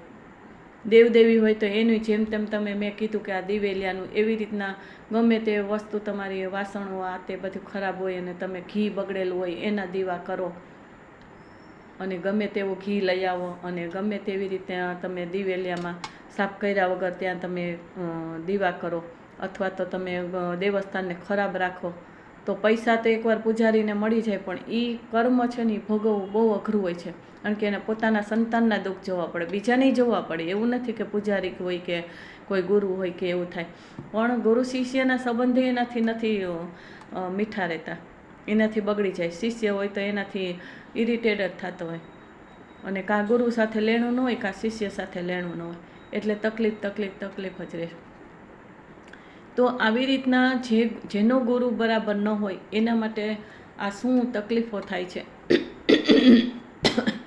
કે એને પોતાની હયાતીમાં પોતાના સંતાનો એક્સિડન્ટલી કોઈ બીમારીથી પીડાતા હોય, કોઈ કર્મથી પીડાતા હોય અને બાળકનું દુઃખ જોવું પડે. દીકરી હોય તો જમાઈ ઓફ થઈ જાય તો વિધવા થઈ જાય, પછી દીકરો હોય તો પુત્ર વધુને એના સંતાનોમાં કંઈક તકલીફ આવે અથવા એ એક પછી એક બધાય મૃત્યુ પામવા માંડે, અથવા તો કોઈને એવી પેટની બીમારી હોય કે આખું પેટ ફૂલી જાય, પાણી ભરાઈ જાય, એમાં સોજા આવી જાય. આવી તકલીફો કોઈ પણ પેટના અવયવની થાય તો એ બીમારી પણ તકલીફ આપે છે. તો ગુરુ પછી કોઈ પણ એટલે કે ટીચર હોય, પ્રોફેસર હોય કે કોઈ પણ જ્ઞાન દેનાર વ્યક્તિ હોય તો એના માટે ક્યારેય વિરોધ ન કરવો, આપણે દૂર રહેવું અને એમાં બને ત્યાં સુધી સામેલ ન થવું. બધા એકારે ભળી જાય અને એ સમાચાર સાંભળીને આપણે એને લાઈક કરી દેતા હોય, જો આ પણ મોટો દોષ છે. ઘણીવાર આપણે સારા વિડીયો હોય તો એને લાઈક ન કરીએ, એમાં કમેન્ટ ન કરીએ, એમાં સારી વાત ન લખીએ. અને આવા જે લોકો ગુરુ વિશે કંઈક ખરાબ બોલતા હોય કે ધર્મગુરુ ઉપર કંઈ બોલતા હોય ને એનો વિરોધ કરી આશ્રમો હોય કે મોટા ધર્મસ્થાનો હોય એમાં ભલે એણે જે કર્યું હોય એ આપણે ક્યાં જાણતા હોય તો બને ત્યાં સુધી આપણે એનાથી દૂર રહેવું જોઈએ. આપણે એ વાતને ઉપસાવી અને ક્યાંની ક્યાં લઈ જાય પછી લોકો એને તમે જોજો કે આ સાચું છે કે ખોટું છે ને આણે આમ કર્યું ને આને તેમ કર્યું ને એમ કરીને ઓલા બીજાય બધા લાઈક કરવા માંડે. એટલે જેટલા ઓલા વોટ મળે એમાં સારું થાય, જેને પ્રધાન થવું હોય કે કોઈ પણ પદવી જોતી હોય તો એવી રીતના આમાં પણ વિડીયોમાં પણ એવી રીતના બને છે. મેસેજમાં પણ લાઈક કરવાથી આપણે વિચારીને લાઈક કરવું જોઈએ. સારી વાતને લાઈક કરો કે એને શેર કરો, પણ એવા વિડીયો હોય એમ કે ઘણા એમ કે આ વિડીયોને પહોંચાડજો, ભલે એ વાત સાચી એની હોય કે સમાજમાં એવા ધર્મગુરુઓ પણ ન હોવા જોઈએ, સાધકો પણ એવા ન હોવા જોઈએ, કોઈ ટીચરો એવા ન હોવા જોઈએ કે એને છોકરીઓ સ્ટુડન્ટ હોય તો એની સાથે ખરાબ વર્તન કરે છે. ધર્મ આશ્રમો હોય તો ન્યાય પણ એવું બધું થતું હોય છે. એટલે એમાં એક્શન તો લેવી પડે, પણ જેને જરૂર નથી હું તો એમ કહું એનાથી દૂર રહી તો વધારે સારું. જેના જે કર્મ હોય એમાં ભળે અને જેના જેવા કર્મ હોય એવું એ કર્મ પ્રમાણે કોઈ પણ ખરાબ કાર્ય કરે તો એ ન કરવું જોઈએ. નાગરિક માટે સારું નથી, દેશ માટે સારું નથી. પણ ગુરુઓની સમજણ હોય પણ ક્યારેક એવી ભૂલ થતી જ જાય અને એને એમ થાય કોણ જોવે છે ને ક્યાં ખબર પડવાની છે, એમ કરીને એ ભૂલને વિસ્તૃત કર્યા જ કરે. પછી એકવાર કહે ને કે પાપ આપણું પીપળે ચડીને પોકારે જ છે, કોઈ પણ વ્યક્તિ હોય. એટલે આવી વસ્તુમાં ક્યારેય પણ બને એટલું ધ્યાન રાખવું જોઈએ અને ધ્યાન રાખવાથી ઘણો બધો ફેર પડે છે. તો પેટની તકલીફો મેં કીધી એમ બીમારીઓ આવે છે, સંબંધોમાં મેં તમને કીધું કે આવી રીતના થાય છે.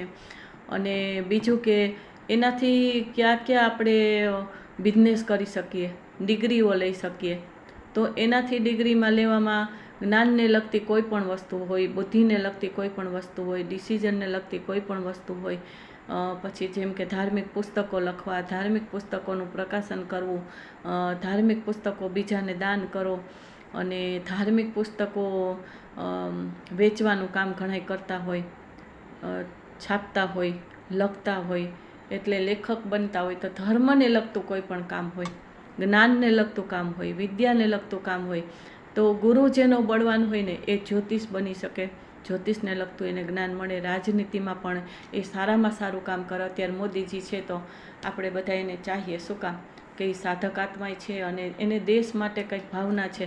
ભલે એના નિયમો, કદાચ હું એમ કહું કે સાધારણ માણસોને ક્યારેક તકલીફ પડી જાય છે કે પૈસાનું હોય કે બીજા નિયમ હોય કે મોટી ઉંમરના હોય કે અમુક લોકોને ખબર ન પડતા એને એટલી બધી દોડાદોડી થાય, પણ એ દેશ માટે જે સંચાલન અને ભવિષ્ય જે બનાવે છે ને એ અત્યારે તકલીફ છે, પણ આગળમાં એ વસ્તુ છે ને એટલી સરસ બની જાય કે જેના કારણે ભવિષ્યમાં આપણા દેશમાં એ તકલીફો ન આવે ને પ્રગતિ થાય અને જે ગરીબી છે એ પણ દૂર થાય, નોલેજમાં પણ આગળ વધે અને બિઝનેસ લેવલે પણ ખૂબ આગળ વધે. તો લોકોને કેટલા બધા કામ મળે અને લોકોને કામ મળે તો એક આર્થિક સ્થિતિ પણ એની સારી થાય અને દેશ માટે જ્યાં જ્યાં ટ્રેનોનું છે કે રસ્તાઓનું છે કે જેટલા એ કાર્ય કરે છે એને શું, એની પાછળ કોણ છે, એને શું કંઈ લાભ લેવો છે કે એને નામના તો એને કુદરતી મળે છે, પણ એ સારું કામ કરે છે, એનું વિઝન છે એ બહુ સરસ છે.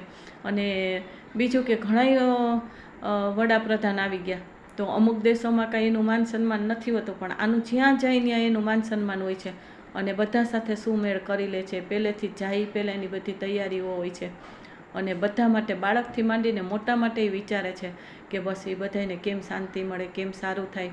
અમુક નિયમ હોય એ વર્ષો જૂના હોય તો એને, કુટુંબના હોય તો એને ફેરવવા તકલીફ પડે, દેવસ્થાનના હોય તો થોડુંક અઘરું લાગતું હોય. તો આ તો દેશ છે અને આટલા નાગરિકો છે, એને ફેરવવું અને એ નિયમોને ફેરવવા, એ ટેકનિકને લઈ આવી એટલે બહુ અઘરી વસ્તુ છે.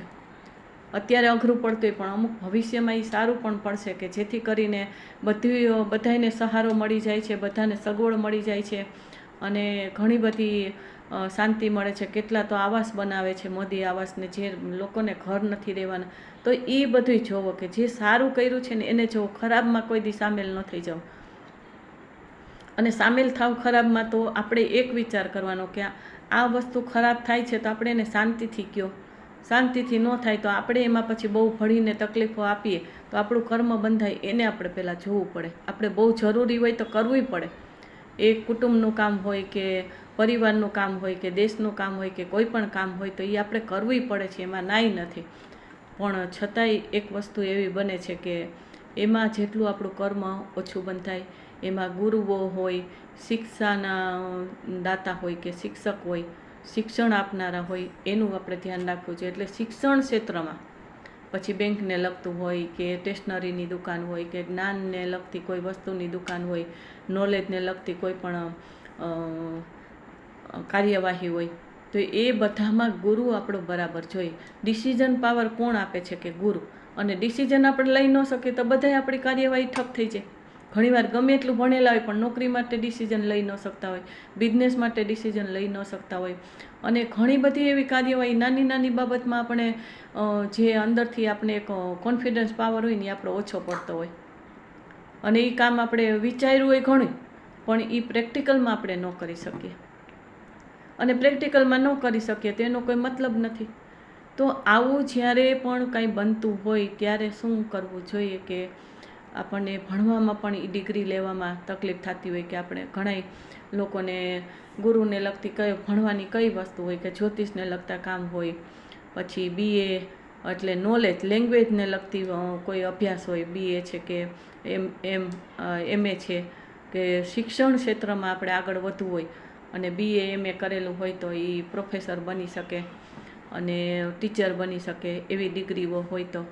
એટલે શું છે કે ધાર્મિકને લગતું કોઈ પણ વસ્તુ, ખાસ કરીને તો ધર્મને લગતું કોઈ પણ હોય ને તો એમાં આ ગુરુ આપણો બરાબર હોય ને તો જ આપણે કોઈ પણ કામ કરી શકીએ. જ્યોતિષ છે, દાર્શનિક છે, લેખક છે કે એને છાપવાના કામ હોય તો એ છાપવામાં પણ આપણું જ્ઞાન અને ડિસિઝન બરાબર હોય ને, ગુરુ સારો હોય ને તો જ એ કામ કરી શકાય. એટલે આ જે અધ્યાપક હોય, વકીલ હોય, ટીચર હોય, પ્રોફેસર હોય, પંડિત હોય, પત્રકાર હોય, પછી વિદ્વાનો હોય, પુસ્તકના છાપવાના, વેચાણના, પેપર આપણે જે આ રોજ વાંચીએ છીએ ન્યૂઝપેપર હોય, પછી આયુર્વેદના ડૉક્ટર હોય તો એમાં પણ બધે કામ લાગે. ધાર્મિક ચિંતનવાળા હોય, ધાર્મિકને લગતી કોઈ પણ એડવાઇસ આપવાની હોય, ધર્મનું જ્ઞાન આપવાનું હોય, પૂજાપાઠનું જ્ઞાન આપવાનું હોય તો એમાં બધે આ વસ્તુ એવી બનતી હોય છે કે ગુરુ તમારો બળવાન હોય ને તો જ તમે એ કાર્યમાં સફળતા મેળવી શકો અને એ તમે ડિગ્રી મેળવી શકો. જેટલા બિઝનેસના કાર્યવાહી કીધા એમાં તમે એને લગતી અત્યારે તો એટલી બધી ટેકનિક નીકળી છે ને કે અમે જ્યારે ભણતા હતા ત્યારે MA PhD કે જે કંઈ કર્યું, કે સંસ્કૃતમાં મેં BA કર્યું, હિન્દીમાં BA કર્યું, યુનિવર્સિટીમાં MA PhD કર્યું, પછી બીજી પરીક્ષાઓ ઘણી બધી આપી. તો એ બધી વખતે ત્યારે અમુક નિયમ કે અમુક લેવલ કે અમુક અભ્યાસની ડિગ્રીઓ હતી. અને હવે તો એટલું બધું નીકળ્યું છે ને કે મારા લેવલના જે હોય એને ખબર ન હોય કે અત્યારે કઈ ટેકનિક છે, કઈ ડિગ્રીઓ છે, કઈ લાઇનમાં જવું, અને એટલા બધા એના નિયમ થઈ ગયા, A ગ્રુપને B ગ્રુપને એ બધું. તો એ નથી ખબર હોતી. પણ તમને જે ખબર હોય ને જે પ્રમાણે જે ચાલતું હોય, તો મા બાપને ડિસિઝન લેવાના હોય, બાળકોને ડિસિઝન લેવાના, તો એમાં કયો ગ્રહ કામ કરે છે? ગુરુ ગ્રહ. ગુરુ ગ્રહ છે ભણવામાં એનો સાથ હોય ને બુધ ગ્રહનો સાથ હોય ને તો જ એ તમને ભણવામાં તમે આગળ વધી શકો છો. નહીંતર ઘણીવાર ઘણી બધી તકલીફો આવી જાય છે અને એમાં આપણે આગળ નથી વધી શકતા. તો આ ગુરુ ગ્રહને કારણે જે મેં તમને કાર્યવાહી કીધી કે ભણતરની, એમાં તમે ભણતર લઈ લો, ડિગ્રી લઈ લો, અને સાથે સાથે તમે આ પેલું કેવું કે કાર્યવાહી પણ એમાં લઈ લો. બિઝનેસ, નોકરી જે પણ હોય તો એ બધી એમાં કાર્યવાહી જ છે. અને એ જેનો અભ્યાસ છે એને લગતો તમે અભ્યાસ કરો એટલે તમારે ગુરુ બળવાનું હોય તો તમે એ અભ્યાસ કરી શકો. પછી બીમારીમાં જો ડાયાબિટીસ આવે, હરસમસા થાય, ભગંદર થાય, હરણિયાની તકલીફ થાય, મસ્તિષ્કની તકલીફ થાય મગજને લગતી, પછી ડિસિઝન પાવરમાં તકલીફ થાય, મોતિયા આવે તો એમાં પણ એ ગુરુ બળવાન ન હોય તો પણ એ એમાં આવી જાય. અંડાશયની તકલીફ હોય કે ઓવરીની તકલીફ હોય, તો પેટને લગતું ગર્ભાશયની તકલીફ હોય તો એ બાળક થવામાં તકલીફ આપે છે. તો આવું પણ ઘણું બધું હોય. પીરિયડના પ્રોબ્લેમ્સ હોય, વધારે ખાવાની ઈચ્છા થઈ જતી હોય, ખોરાક વધી જતો હોય, અને મોટાપા એટલે કે શરીર વધતું જ જાય, ફૂલતું જ જાય, અને એ બેસવા ઉઠવા ન દે, જ્યાં બેઠા હોય ત્યાં બેઠા રહે, હાલવા ચાલવાની આળસ આવે. આવી બધી ગુરુ ગ્રહ જો તમારો બરાબર ન હોય ને તો આ શરીરની સમસ્યાઓ આવે. હાઇટ ઓછી થાય એટલે કે ઊંચાઈ આપણી જે માપ હોય એમાં આપણું ઠીંગણાપણું રહે, કે હાઇટ આપણી ઓછી થાય, અને જે આપણી ગ્રંથિઓ છે એ ગ્રંથિઓનું પૂરેપૂરું સંચાલન ન થાય, એ રસ જે જળતો હોય આપણા શરીરમાં એ પૂરું પહોંચે નહીં તો પણ આ તકલીફો થાય. અને એના કારણે પણ આપણે ઘણી બધી સમસ્યાઓ ઉત્પન્ન થાય છે કે અમુક અવયવનું જે રીતના સંચાલન થવું જોઈએ, જે રીતના એનો ગ્રોથ થવો જોઈએ એ પછી થતો નથી, અને એના કારણે બેડોળ આપણું શરીર લાગે એવું પણ બની જાય. અને આ ગુરુ ગ્રહ છે એનો પ્રભાવ ઘણી વખત તમને એમ થાય કે ભાઈ આ મારું આવી તકલીફો છે તો ક્યાં સુધી રહેશે. તો એક રાશિમાં 13 મહિના સુધી ગુરુ ગ્રહ રહે છે. જેમ શનિ છે 2.5 વર્ષ રહે છે એક રાશિમાં, પણ ગુરુ છે એ કેટલો વખત રહે છે? 13 મહિના સુધી. તો 13 મહિના સુધી તમે એવી કોઈ તકલીફ થતી હોય, ઓછામાં ઓછું 13 મહિના સુધી પૂજાપાઠ તમે કરો, 3 મહિના સુધી કરો. પણ જો તમારી કુંડળીમાં એ દોષ આવતો હોય તો એ તમારે કાયમ માટે અમુક કુંડળીના દોષ પ્રમાણે એના ઉપાય કરવા જોઈએ, અને એને લગતી આપણે ધ્યાન રાખવું જોઈએ, સાવધાની રાખવી જોઈએ, અને એમાં ક્યાંય તકલીફ ન આવે એની પણ કાળજી કરવી જોઈએ. કોઈ ગુરુની અસાધના ન કરો. ગુરુની અસાધનાથી, ગુરુને તકલીફ આપવાથી તમે દૂર રહ્યો. ગુરુની સેવા ન કરો તો કાંઈ નહીં, પણ ગુરુના અસાધના કરવાથી, એને તકલીફ આપવાથી દૂર રહ્યો. પણ એવું ન માની લેવાય કે ભાઈ આપણાથી ગુરુને તકલીફ થઈ જાય તો હવે આપણે ગુરુ પાસે નથી જાવ, આપણે કોઈ ગુરુ ધારવા નથી. ગુરુ વગર ન ગુરા હોય તેનો કોઈ દી મોક્ષ ન થાય, એને કોઈ દી માર્ગદર્શન મળે જ નહીં. ગુરુ તો આપણા જીવનમાં હોવા જ જોઈએ. પછી તમે દેવદેવીને માનો કે મહાદેવને માનો કે વિષ્ણુ ભગવાનને માનો કે કોઈ પણ, વિષ્ણુ ભગવાન એટલે ગુરુનું મુખ્ય સ્થાન એને આપેલું છે. પણ તમે કોઈ પણને ગુરુ માનતા હોય, એક સામાન્ય વ્યક્તિ એને માનતા, કોઈ વસ્તુ હોય તો વસ્તુ પ્રત્યે તમે એને ગુરુ માનતા કે આ વસ્તુ મને મળી, આનો ભેટો થયો ને પછી મારું જીવન બરાબર ચાલ્યું છે. તો તમે ગુરુ માનવા માટે કોઈ પણને તમે ગુરુ માની શકો છો, પણ એવું ન વિચારો કે ગુરુ માનીને પછી આપણાથી અસાધના થઈ જાય તો, આમ થઈ જાય તો. પણ ઘણીવાર એવું હોય કે ગુરુ ગ્રહ નબળો હોય ને તકલીફ થતી તો એ ગુરુથી તમને લાભે મળી જાય, અને એ ગુરુની કૃપા મળે, વડીલોની કૃપા મળે. વડીલો એ આપણા ગુરુ જ છે. ઋષિમુનિ હોય, સાધુ સંત હોય, કોઈ ધર્મગુરુ હોય, એની તમને કૃપા મળે ને તો તમારો ગુરુ ગ્રહ અચાનક સારો થવા માંડે, તમારે કાંઈ ઉપાય કરવાની જરૂર ન પડે. એવી કૃપા અને આશીર્વાદ છે ને એનાથી કોઈ દિવસ વંચિત ન રહેવું. એટલે ગુરુની કોઈ દી અસાધના ન કરવી, ગુરુના દોષ કોઈ દી લગાડવા નહીં. વાણી માટે સરસ્વતી માતા છે એવી રીતના ડિસિઝન માટે કે જ્ઞાન માટે કોણ છે કે ગુરુ. તો એ ગુરુ કોઈ પણ પ્રકારે હોય એનાથી દૂર રહેવું અને બને તો નજીક રહીને કેમ સારું થાય છે ને એ કરવું, એના આશીર્વાદ લેવા, એના કૃપા લેવા યથાશક્તિ. ગુરુએ જાણતા હોય, તમારી પાસે પૈસા ન હોય તો તમને ખર્ચો જ કરાવે એવું નથી હોતું, માગણી કરે એવું જ નથી હોતું, ગુરુ દક્ષિણા માગે છે એવું નથી હોતું. ઘણીવાર ગુરુ આપણને દક્ષિણા આપે છે એના જેવું છે કે સેવા કરી હોય તો કાલે આ તને આ વસ્તુ ભેટ આપું છું. એ નાનામાં નાની ચપટી ધૂળ હોય ને તો એ આપણને ફળી જાય. ગુરુથી પાસેથી જે મળેલું હોય ને એ વસ્તુ એક અલગ જ હોય છે. ગુરુગમ જ્ઞાન જે મળે ને એ એક અલગ હોય છે. મારી જ તમને હું વાત કરું કે મારે જ્યોતિષનું શીખવું હતું, દીક્ષા નહોતી છોડવી અને એ જ્યોતિષનું જ્ઞાન નહોતું મળતું. મને એમ હતું કે હું સાધના કરું છું તો કાંઈ ગ્રહની તકલીફ હોય અને તકલીફ થતી હોય તો એ સાધના કરું કે જેથી મારે દીક્ષા જીવન ન છોડવું પડે. પણ આપણા યોગમાં તો એ તો મળ્યું બરાબર છે, પણ અત્યારે શક્તિ છે એ શું કરાવે છે મને એક સાથે જેમ પ્રોફેસર બોલે અને સ્ટુડન્ટ લખે એમ મારી શક્તિએ મને આખી જ્યોતિષની ફાઇલ કરાવી. અને પેલું મેં ક્લાયન્ટ લીધો તો મને એમ થયું કે આનું હું જન્મ જન્મનું જાણું છું. એવું જ્ઞાન મળ્યું, કેટલાય વર્ષો પછી મને એ જ્ઞાન મળ્યું. મેં લગભગ 24-25 વર્ષે મારી બીમારી મારી તકલીફને કારણે મેં એ વિચાર કર્યો તો મારે જ્યોતિષનું શીખવું ન થયું અને મને 45મેં વર્ષે એ જ્ઞાન મળ્યું. તો વિચાર કરો કે આપણને ઘણી વખત ગુરુગમ જ્ઞાન મળી જાય છે ને એ એક અલગ જ હોય છે, નહીં તો જ્યોતિષનું કેટલું શીખવા જવું પડે. અને સાધના સાથે જે જ્યોતિષનું જ્ઞાન હોય ને, આધ્યાત્મિકતા સાથે, અનુભવ સાથે, આપણી ધાર્મિક વૃત્તિઓ હોય, આપણા કોઈ પણ જન્મની સાધના હોય અને તપ જપ હોય, અનુષ્ઠાન હોય, એની સાથે જ્યોતિષનું જ્ઞાન હોય ને એ એક અલગ જ કામ કરતું હોય છે. એની ઉર્જા, આપણી ઉર્જા સામેની વ્યક્તિ સુધી પહોંચે છે. આવા મારા અનુભવ છે અનેક લોકોના, અનેક ભક્તજનોના, અમુક ક્લાયન્ટના, કે એને એટલી બધી સફળતા મળે છે કે એ વાણી છે ને એ કામ કરી જાય છે, એ જ્ઞાન છે ને એને સોસરવું ઉતરી જાય છે અને એ પ્રમાણે પૂજા ભક્તિ કાંઈ પણ કરે છે ને તો એ જલ્દી એનો પ્રોગ્રેસ થવા માંડે છે. અને એના એ જે ગ્રહ હોય ને એમાં ઘણો બધો ફેર પડે. ભલે કર્મ હોય તો ભોગવવું જ પડે છે. કર્મ કોઈનું કોઈ ભોગવી દેતા નથી. વાલિયા લૂંટારાને કીધું એક સંતે કે ભાઈ તું આ ચોરી કરે, લૂંટફાટ કરે, કોકને મારી નાખે છે ને તું તારા ઘરનાનું પાલન પોષણ કરે, એને સુખ સમૃદ્ધિ આપે છે, પણ તારા ઘરનાને તે કોઈ દિવસ પૂછ્યું કે પાપનો ભાગીદારી કોણ? તું ઘરે જઈને પૂછી આવ કે આ પાપનું જ્યારે ભોગવવાનો વારો આવશે ત્યારે તમે કોણ કોણ મને સહાયતા કરશો? બધાએ ના પાડી દીધી કે ભાઈ તમે તો પુરુષ છો અને તમે લઈ આવો છો તો તમે કઈ રીતના લઈ આવો એ અમારે ક્યાં જોવાનું છે. પુરુષ કઈ રીતના પૈસા લઈ આવે છે પુરુષને જ જોવું પડે કે કર્મ કેવી રીતના બાંધે અને કેવું ખોટું સાચું કામ કરીને કેમ પૈસા લઈ આવે, કેમ કમાણી કરે. એ બધે દોષ એને લાગે છે. કાંઈ સ્ત્રીઓ તો નથી કહેતી કે તમે ખોટું કરીને જ લઈ આવો.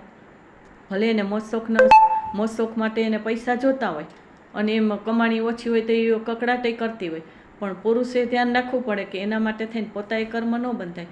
તો વાલિયા લૂંટારાએ જ્યારે પૂછ્યું ત્યારે શું થયું કે ઘરનાએ ના પાડી દીધી કે અમે ભાઈ પાપના ભાગીદારી, પાપ તો પોતાનું પોતાએ જ ભોગવવું પડે. ભલે અમે એ પૈસામાંથી ઉપયોગ કરીએ છીએ કે અમે ખાઈ પીએ મોજશોખ કરીએ એટલે અમારી કર્મ ઇનડાયરેક્ટ ભોગવવું પડે, પણ તમારે જે કર્મ ભોગવવું પડે એ અમારે ન ભોગવવું પડે અને અમે એમાં સહયોગી ન બનીએ. ત્યારે એ વાલિયા લૂંટારાએ પાછા સંત પાસે આવી અને શું કર્યું કે એને ક્ષમા માંગી અને આખું એનું જીવન બદલાવી નાખ્યું. અને શું કર્યું? રામાયણ લખી. વાલ્મીકી ઋષિ બની ગયા. વિચાર તો કરો કે વાલિયો લૂંટારો વાલ્મીકી ઋષિ બની ગયા. ગુરુના જ્ઞાનથી, ગુરુનું એક જ શબ્દ અને એક જ વાક્યથી, એક જ પ્રશ્નના જવાબથી ઘણીવાર એવું પરિવર્તન આપણા જીવનમાં આવી જાય કે આપણા યોગ એવા સારા થઈ જાય કે ગુરુ બળવાન બની જાય અને કોઈ કામ પૂર્વજન્મનું કંઈક એવું કર્મ હોય કે જ્યાં સુધી કર્મ આપણું ખરાબ ચાલતું હોય ત્યાં સુધી આપણે ખરાબ કામ કરીએ, આપણે મગજમાં કોઈ વાત આવે જ નહીં અને પછી જ્યારે આવે ત્યારે એક નાનકડી એવી નિમિત્ત છે ને એ એમ થાય કે લે આ તો આપણને ખબર હતી, આટલું જ હતું તો આપને કેમ વિચાર ન આવ્યો. એટલે આવું ઘણીવાર બની જાય. કોઈ વ્યક્તિ હોય એવી મળી જાય, નાનું છોકરું આપને એક જ્ઞાન આપી દે અને આપણું જીવનમાં પરિવર્તન આવી જાય. કોઈ વડીલો આપણને જ્ઞાન આપે ને પરિવર્તન, એ આપણા ગુરુ જે આપણને ખબર ન હોય. આજે મારા તો આ મોબાઈલમાં હું તો તમને કેટલાયને કહું કે મને બધું શીખડાવ્યું છે. આજે આટલા વર્ષોમાં મારે આ બધું કરવાનું આવે છે. તો દરેક પ્રસંગોપાત વિડીયો બનાવવાના હોય, એડિટિંગ કરવાનું હોય, વિડીયોને કટ કરવાને, ભેગા કરવાને, એમાં કેટલી બધી ટેકનિક છે તો એ બધાય મને શીખડાવતા હોય. પેન ડ્રાઈવમાં કેમ લેવાય, લેપટોપમાં કેમ લેવાય, તો આ બધું મને શીખડાવે તો હું એના પ્રત્યે એટલું માન સન્માન રાખું ને કે એ મારા ગુરુ જ છે. એને મને શીખડાવ્યું તો હું આટલી આગળ વધી ને. એટલે જુદા જુદા પ્રકારના ગુરુ હોય. આપણે જે જુદું જુદું જ્ઞાન ટેકનિક શીખડાવે એ આપણા ગુરુ છે. એને આપણે ભૂલી ન જવાય. બને ત્યાં સુધી એને કોઈ તકલીફ ન અપાય. ક્યારેક થઈ જાય તો આપણે સોરી કહી દેવાય. કારણ કે નજીકના સંબંધ હોય, સ્વજનો હોય કે આડોશ પાડોશ હોય ને એને આપણે શીખડાવી હોય તો કોઈક વાર બોલાચાલી થઈ જાય ને કેટલું બધું થઈ જાય. તો આપણા મગજમાં હોવું જોઈએ કે જેને આપણને કાંઈક શીખડાવેલું છે એનાથી આપણે આગળ વધી રહ્યા છીએ. પછી આપણે આગળ વધીએ ત્યારે ભૂલી જાય અને એની સાથે આપણે ગમે તે વર્તન કરવા માંડીએ, આપણો સ્વાર્થ પૂરો થઈ ગયો તો એ પણ ગુરુનો દોષ લાગે. એનાથી પણ આપણે ભલે મહાન વ્યક્તિ નથી, ગુરુ એટલે કે બળવાન વ્યક્તિ છે, ભગવાન વિષ્ણુ ભગવાન છે કે બ્રહ્માજી છે કે દેવદેવીને આપણે ગુરુ માનતા હોય કે આપણા ધર્મગુરુઓ હોય, ટીચર હોય, પ્રોફેસર હોય, એને આપણે ગુરુ માનતા હોય, ધર્મના ગુરુ હોય, માતા પિતા હોય, એવી વ્યક્તિ કદાચ ન હોય પણ છતાંય આપણને જ્ઞાન આપ્યું અને આપણને આગળ વધાર્યા એટલે આપણે આગળ વધીને પછી ભૂલી જાય તો એ ખોટી વાત છે. એનું માન સન્માન આપણે આપવું જોઈએ પણ કદાચ આપણે કાંઈ ન કરી શકીએ, એને કંઈક ગિફ્ટ આપવી જોઈએ, કદાચ એ વસ્તુ આપણે ન કરી શકીએ તો એની સાથે માથાકૂટ ન કરાય કે આપણને આવડી ગયું ને આપણું નામ થઈ ગયું એટલે હવે એની યાર ઈર્ષા કરવા માંડ્યા, એની યાર ગુસ્સો કરવા માંડ્યા, એની યાર ઝઘડા કરવા માંડ્યા. એ વસ્તુ ક્યારેય ન કરાય. ને થઈ જાય કદાચ માણસ છીએ તો આપણે સોરી કહી દેવાનું, ક્ષમા માગી લેવાનું, ભૂલને સ્વીકારી લેવાની. એ વ્યક્તિને આપણે ખુશ કેમ થાય એવું આપણા તરફથી નાની એવી ગિફ્ટ આપીને પણ એને શું ગમે છે, એને કેવું ભાષા ગમે છે, આપણે કયા શબ્દ બોલીએ તો એ ખુશ થાય છે, એને શું ગમે છે એવું આપણે વસ્તુ દઈએ અથવા તો એવી આપણી ભાષા વાપરીએ તો આ જે હું તમને જે જ્ઞાન આપું છું ને એ વસ્તુ ખાલી જ્યોતિષની નથી. આ જનરલ વસ્તુ છે ને એ બહુ ઘરમાં પણ ઉપયોગી બને છે. મા બાપ જ ખાલી ગુરુ છે કે સ્કૂલના ટીચર કે ધર્મગુરુ ગુરુ છે એવું નથી. પણ તમારા શેઠ હોય કે તમારા મિત્ર હોય કે આજુબાજુની કોઈ વ્યક્તિ હોય, અરે ગાય હોય તો તમને એમાં સપોર્ટ કર્યો હોય કે તમે કોઈ જીવજંતુ હોય, કૂતરા હોય, ગાય હોય ને કીધું હોય કે ભાઈ આ ગ્રહનું આ દાન છે ને તમે એને દાન કરો કે ગાયને તમે રોટલી ખવડાવો કે એને ઘાસ ખવડાવો, કૂતરાને દૂધ પીવડાવો કે આમ કરો, બિસ્કિટ ખવડાવો તો એ તમે એનું પુણ્ય તમને કામ લાગી જાય. ઘણીવાર એ આપણા ગુરુ બની જાય. કોઈ જીવ એવો છે કે પૂર્વજન્મનો ઉત્તમ જીવ છે પણ થોડાક પુણ્ય પાપ ઓછા પડ્યા હોય, પાપ વધી ગયા હોય ને પુણ્ય ઓછા પડ્યા હોય ને એને તિર્યન ગતિમાં જન્મ લઈ લીધો હોય પણ એ પણ ઉપવાસ કરે છે. તમે જુઓ છો ને તિર્યન પ્રાણીઓ, વાંદરા હોય તો એ પણ હનુમાનજીની ભક્તિ કરતા હોય, કેવી કરતા હોય એને ખબર પડી જાય. કૂતરા હોય તો એ ઉપવાસ કરે. જૈન ધર્મમાં તો જે પેલો સંથારો કીધો ને તપ કીધું એવું તપ કરે, ગમે એટલું આપો તો પાણી ન પીવે અને ન્યાયનું મોત થાય છેલ્લે. તો કોઈક ઉત્તમ આત્મા હોય, ધર્મ ખૂબ કર્યો હોય પણ ક્યાંક એને કર્મ એવું બાંધી લીધું હોય એટલે તિર્યન ગતિ એને મળી હોય પણ એને પાછું યાદ આવી જાય અને પાછું છેલ્લે એને કોકનો ભેટો થઈ જાય. કોઈ ધર્મસ્થાન હોય, કોઈ મંદિર હોય તો ત્યાંથી આઘાત ન ખસે. એ જીવજંતુ ત્યાંથી ન જાય. ગમે એટલું એને મારો ને ગમે એટલું ગમે ત્યાં મૂકી આવો, એ જીવજંતુ કે પશુ પ્રાણી હોય ને ત્યાં પાછા આવી જાય. કારણ કે એને ધાર્મિક વસ્તુ ગમતી હોય, ધાર્મિક વ્યક્તિઓ ગમતા હોય, પૂજાપાઠ થતા હોય ગમતા હોય, મંદિર ગમતું હોય, એ સ્થાનમાં કદાચ એને પૂજા ભક્તિ કરેલા હોય તો એ ત્યાંથી ખસે નહીં. કારણ કે એને એક લગાવ હોય, એને એક મોહ થઈ ગયો હોય, એને જે ધર્મ કરેલો ત્યાંથી એને શાંતિ મળતી હોય તો એ ભૂખ્યું પણ કૂતરું ભૂતું રહે, ભૂખી ગાય ત્યાં પડી રહે પણ ત્યાંથી આઘા પાછી ન થાય. જેની સાથે લેણું હોય તો દુકાનમાં જઈને બેસી જાય, રોજ શાંતિથી બેસે ને પછી એને મેળે વહી જાય. આવા ઘણા કિસ્સા હોય છે. કૂતરા હોય, ગાય હોય, જીવજંતુ હોય તો એ વ્યક્તિની સાથે ઋણાનુબંધ હોય તો એને ઘરમાં રહે, એની મેળે પાછા આઘા વયા જાય, દૂર થઈ જાય. એટલે ગુરુનું સ્થાન છે ને તો એવું છે કે ગુરુ જો તમારો બળવાન હોય ને તો બધાય ગ્રહોની તકલીફ ગમે તેવી હોય એને શાંત કરી દે છે. એટલે ગુરુને તમે બળવાન બનાવો. પીળી વસ્તુનું દાન કરો, પીળી વસ્તુ કોઈને ખવડાવો એટલે કે મેં તમને કીધું કે દૂધ કોલ્ડ્રિંક હોય તો કેસર નાખીને દૂધ કોલ્ડ્રિંક પીવડાવો. પછી આ જ્યુસ કોઈ પણ ફ્રૂટ પીળા હોય કલરના તો પાઇનેપલ છે કે એવા ફ્રૂટ હોય, કેરી છે એનો રસ, એનું જ્યુસ, એની જે વસ્તુ બનતી હોય તમે એને ખવડાવો. દવામાં પણ પીળી વસ્તુ હોય તો એનું તમે સહયોગી બની શકો. રાહુનું દાન છે દવાનું મેઇન છે પણ આમાંય પણ આયુર્વેદિક વસ્તુઓ છે કે જે પીળા પાનમાંથી બનતી હોય, પીળા ફૂલ હોય એને પણ તમે કોઈને દાન કરી શકો. કોને કઈ વસ્તુ ગમે છે ને પીળી વસ્તુ તમે એને દાન કરો. દાન કરો એટલે કે જરૂરિયાત છે એટલે દાન કરવું એમ નથી કહેતી, પણ એને ગિફ્ટ આપો. જેને જરૂર નથી અને આપણે એને દાન કરવા જાય તો એને ન ગમે, અપમાન જેવું લાગે તો એને ગિફ્ટ આપો કે મારા તરફથી તમને આ ગિફ્ટ. સોનું ન આપી શકીએ તો કાંઈ નહીં, સોનું અત્યારે મોંઘું થઈ ગયું, અને દીકરી બહેનોને દેવાનું હોય તો સોનાની વસ્તુ તમે આપો, તો એનાથી પણ ઘણો બધો ફેર પડે. જ્વેલરી આઇટમ હોય તો ગોલ્ડન કલરની આપો તો એનાથી પણ ફેર પડે. ચંદનનું દાન કરો, ચંદનનું તિલક કરો, એનાથી ફેર પડે છે. એટલે આવી જે કાંઈ પીળી વસ્તુઓ છે એને તમે દાન કરવાથી, પછી એના મંત્ર જાપ બોલો, ઓમ ગ્રામ ગ્રીમ ગ્રોમ સહ ગુરુવે નમઃ, ઓમ ગ્રામ ગ્રીમ ગ્રોમ સહ ગુરુવે નમઃ, અથવા ઓમ ગુરુવે નમઃ. કાંઈ ન આવડે તો ઓમ ગુરુવે નમઃ એ પણ તમે બોલો. ઓમ બૃહસ્પતયે નમઃ, બૃહસ્પતયે નમઃ એ પણ એનો મંત્ર છે, એના તમે જાપ કરો. 3ની સંખ્યા ગુરુની છે તો 3 વસ્તુનું દાન કરો. કેળાના વૃક્ષનું, દરેક ગ્રહ સાથે એક વૃક્ષ છે ને એ જોડાયેલા છે, એની પૂજા કરવાથી એ ગ્રહ આપણો સારો બને છે. કેળાનું ઝાડ હોય, કેળાનું વૃક્ષ હોય તો એની પણ તમે પૂજા કરી શકો. બધે તો ન હોય પણ તો કેળાનું તમે દાન કરો. 3 કેળા, 3 પીળે, 3 લાડવા છે, 3 જલેબી છે, 300 ગ્રામ ચણાની દાળ છે, 3 લાડુડી છે, કંઈ પણ એવું હોય, 300 ગ્રામ ગુંદી છે, 30 ગ્રામ છે, 3 રૂપિયાની વસ્તુ છે. 3 જણાને તમે એક વસ્તુ 3 આપો. 3 કેળા તમારે દેવાય તો એક કેળું તમે 3 વ્યક્તિને આપો. લાડવા દેવાય તો એક લાડવો તમે 3 વ્યક્તિને આપો. 3 રૂપિયાનું દાન કરો, 12 રૂપિયાનું દાન કરો, 21 રૂપિયાનું દાન કરો. આવી રીતના ટોટલ 3ની સંખ્યા થતી હોય. 300 ગ્રામ, 30 ગ્રામ, 3 કિલો એનું તમે દાન કરશો, એનાથી ઘણો બધો ફેર પડશે. અને એ પીળી વસ્તુ જેમ ચંદન છે કે હળદર છે, એ વસ્તુ ભેળવીને તમે એનો ધૂપ દીપ કરો, અથવા તો પીળા ચોખા કરીને અક્ષત તમે ચડાવો વિષ્ણુ ભગવાનને, એટલે ચોખા એ તમે અર્પણ કરો. તો આ બધી પીળા ફૂલ છે એ અર્પણ કરો. જૈન ધર્મમાં તો ના પાડે ફૂલની, અમુક જગ્યાએ ડેરાવાસી હોય, મંદિર માર્ગી હોય તો એ ફૂલ ચડાવતા હોય, પણ સ્થાનકવાસીમાં ના પાડે. પણ હું તો આ ધર્મનું હવે કરું છું, એટલે હું એવું માનું છું કે જે તમે ધર્મના દેવદેવીને માનતા હોય, ગુરુને માનતા હોય, એને શું ગમે છે એ કરવું જોઈએ. પણ ખરાબ વસ્તુ તરીકે નથી કહેતી, વળી પાછો એવો વાતનો ઉપયોગ ન કરી લેતા. તો દેવદેવી છે એને શું જોઈએ? સુગંધ જોઈએ, ફૂલ જોઈએ, પુષ્પ અર્પણ કરો, એને લગતી પ્રસાદ અર્પણ કરો.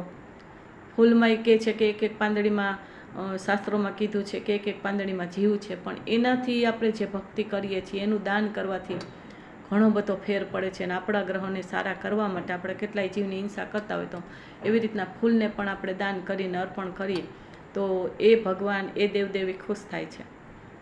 જેનો જે ખોરાક હોય આપણે દેવો જોઈએ, પણ ખરાબ રીતે કોઈ જીવને મારી નાખીને, એટલે કે પંચેન્દ્રી જીવ હોય કે જે પશુ પક્ષી હોય, તો એને મારી નાખીને આપણે એનો ખોરાક આપીએ, એ આપણે યોગ્ય ન ગણીએ. પણ જે માનતા હોય તો એ ધરતા હોય, એ એના વિષયનો વાત છે, એમાં હું કહેવા નથી માગતી. પણ આવી જેટલી બને એટલું તમને એમ થાય કે આમાં દોષ લાગે છે તો ભલે ને બીજી વસ્તુ આપો. તમે ચંદન હોય તો એ ચંદનનો પાવડર આવ્યો હોય તો તમને ક્યાં એ દોષ લાગવાનો છે? તો એ પણ તમે કોઈને પૂજા માટે આપી શકો છો. દિવેલી આપી શકો છો, એ પણ પીળા હોય, પિત્તળના હોય તો એ પણ તમે આપી શકો છો. પૂજાની થાળીઓ હોય પિત્તળની કે એવી રીતના, તો એ પણ આપી શકો છો. પિત્તળના વાસણો પણ દાન કરી શકો છો. આવી તો કેટલી વસ્તુ છે કે જે તમે એનું દાન કરવા માટે તમે આ વસ્તુનો ઉપયોગ કરી અને તમારા ગુરુ ગ્રહને બળવાન બનાવો, બસ. અને ગુરુ ગ્રહ જો બરાબર હશે ને તો તમે જીવનમાં ખૂબ જ સમૃદ્ધ રહેશો. જ્ઞાન પણ તમને મોક્ષને લાયક મળશે. આધ્યાત્મિક જેને જીવન છે, આમાં કેટલાય મારા એવા ક્લાયન્ટોને ભક્તજનો છે કે આધ્યાત્મિક જીવનમાં પણ ખૂબ આગળ છે. તો આધ્યાત્મિક સાધના માટે પણ ગુરુ બળવાનું હોય ને તો જ એ વ્યક્તિ મોક્ષનો કારક, એટલે મોક્ષ માટે જે પણ સાધના કરતા હોય તો એને એમાં સહાયતા મળે છે, બળ મળે છે. એવા સદ્ગુરુઓ મળી જાય છે કે જેની કૃપાથી એ અત્યારે ભલે અહીંથી મોક્ષ નથી, પણ એ મોક્ષ જ્યાં મળતો હોય ત્યાં એનું જન્મ થાય છે. અને મોક્ષ માટેની અત્યારથી તૈયારી કરી અને ભવાંતરમાં પણ ક્યારેય પણ એ સમકિતય પામી જાય છે ને એને મોક્ષ પણ મળે છે. તો આ બધું છે એ બધું બસ આમાં ઘણું બધું આવી ગયું છે. હજી તો ઘણી બાબતો છે, પણ હું આટલું જ તમને કહું છું. આમાં આટલી જરૂરી છે અને આટલામાં બધું આવી જાય છે. જે મુખ્ય વાત હતી ને ગુરુની અસાધના ન કરવી એ ખાસ કાળજી કરવી, ગુરુની સેવા કરવી એ કાળજી કરવી, ઉપકારી હોય એના ઉપર ક્યારેય અપકાર ન કરવા બને ત્યાં સુધી. નહીં તો આપણા ગુરુ ખરાબ હોય તો આપણાથી ગુરુની જ અસાધના થઈ જાય, ગુરુ હારે જ માથાકૂટ થઈ જાય. ગુરુ શિષ્યના સંબંધ છે એ સારા રાખવા જરૂરી છે. પછી સાધુ સંત સાથે ગુરુ શિષ્ય હોય કે સંસારી હોય, એ ગુરુ શિષ્ય પણ કહેવાય. તો પિતા પુત્ર પણ ગુરુ શિષ્ય હોય. તો આ બધું છે, તમે જેટલું પણ આમાં ધ્યાન રાખશો અને ગુરુને બળવાન બનાવશો, ગુરુને લગતા કોઈ પણ કાર્ય કરશો, અને તમને આમાંથી કોઈ પણ તકલીફ હોય, મેં જે કાર્યવાહી બતાવી એમાં તમને અડચણ આવતી હોય, વિઘ્ન આવતા હોય, તો ગુરુની ઉપાસના કરો, ગુરુની સાધના કરો, ગુરુના મંત્ર જાપ બોલો, અને વિષ્ણુ ભગવાન છે કે ગુરુની પૂજા ભક્તિ કરો.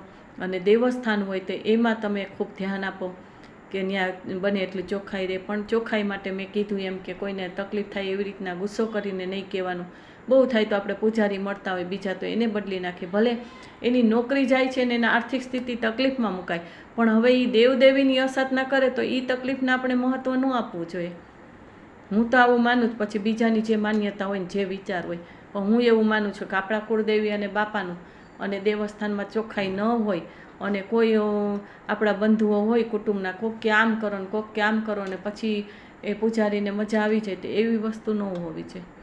આપણા દેવદેવીની અસાધના ન થવી જોઈએ. આપણા નિવેદ હોય કે ત્યાં જે ધૂપદીપ થતા હોય એમાં જે બધાય માન્ય કરે એ જ રાખવું જોઈએ.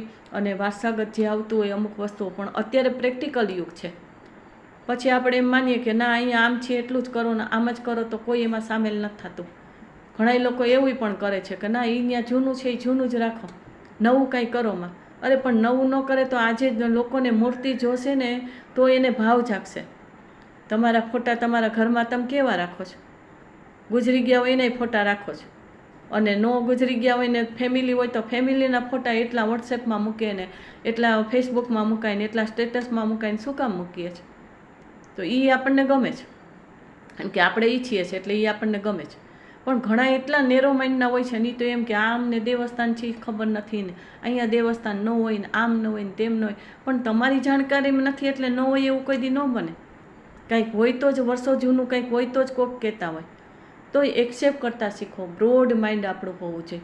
નેરો માઇન્ડથી બધે ઘરમાં, બહારમાં, પત્નીમાં, પરિવારમાં છોકરાઓને આગળ જ ન વધવા દે એવા ઘણાના નેરો માઇન્ડ હોય મા બાપના, કે એની લાઈફસ્ટાઈલ એટલી બધી ઉતરતી હોય કે એ છોકરાઓની ક્યાંય પ્રગતિ જ ન થવા દે, એને કંઈ કરવા જ ન દે, દબાવીને જ રાખે અને કચકચ ચાલુ જ હોય.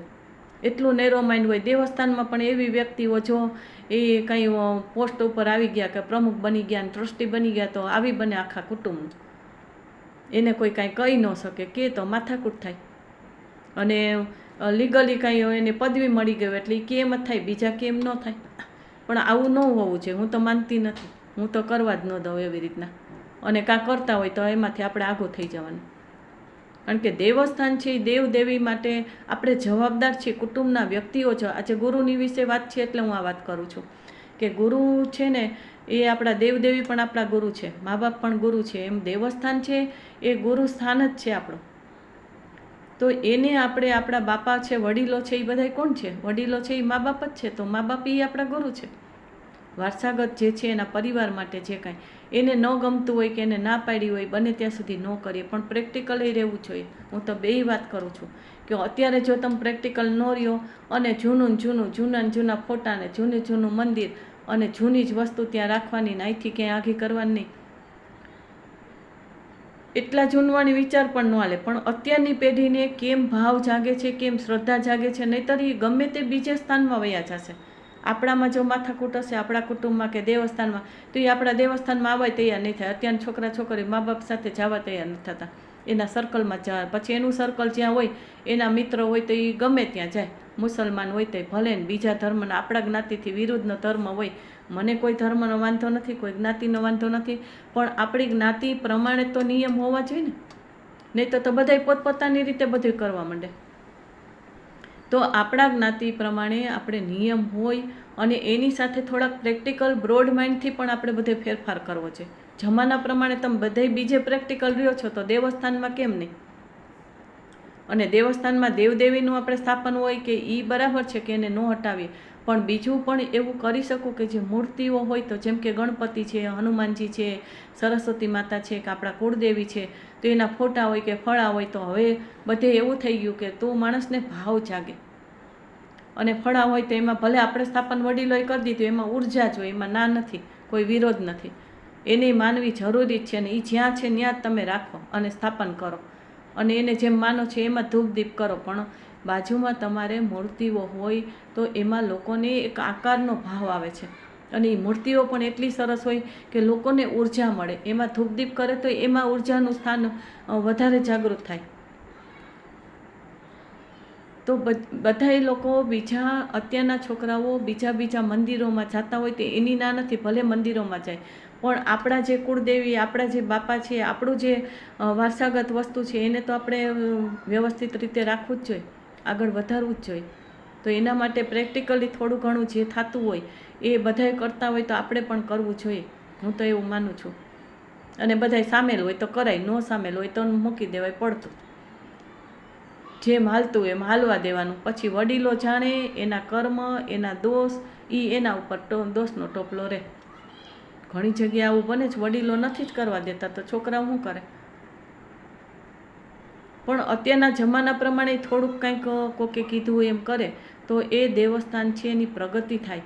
અને એ દેવસ્થાન છે દેવદેવીને ગમે છે કે જેટલું ઝળહળતું રહે, લોકો જેટલા આવે અને ત્યાં કંઈક ઉર્જા મળે, એટલું સરસ સ્થાન બને તો એમાં પણ આપણને કૃપા મળે, આપણો ગુરુ બળવાન બને. પણ એમાંય બધું બહુ વિચારીને સમજીને કરવું જોઈએ. અને મારી જે વાત છે એને કોઈ બીજી રીતે કોઈ વસ્તુ લેવાની જરૂર નથી અને કોઈ સંસ્કારમાં બીજી રીતે રોપણ કરી દેવાની જરૂર નથી, પણ પ્રેક્ટિકલી બનવું જરૂરી છે. વડીલોની વાત જ્યાં યથાયોગ્ય હોય એને સ્વીકારવી જોઈએ, એનો પણ વિરોધ નથી કરતી અને એનું ન કરવું એવું પણ નથી કહેતી, પણ પ્રેક્ટિકલી થોડુંક રહેવાથી અત્યારે લોકોને ભાવ કેમ જાગૃત થાય? તો મૂર્તિઓ હશે ને તો એને ધૂપદીપ કરવાનું, આરતી કરવાનું મન થશે અને એની શ્રદ્ધા જાગશે તો એ જ્યાં ત્યાં ભટકી નહીં જાય. કોઈ ખોટા કામ કરતાં અટકી જશે, ખોટા સંબંધો બાંધતા અટકી જશે, કોઈ પણ પ્રવૃત્તિ હશે તો એ ખોટી નહીં કરે.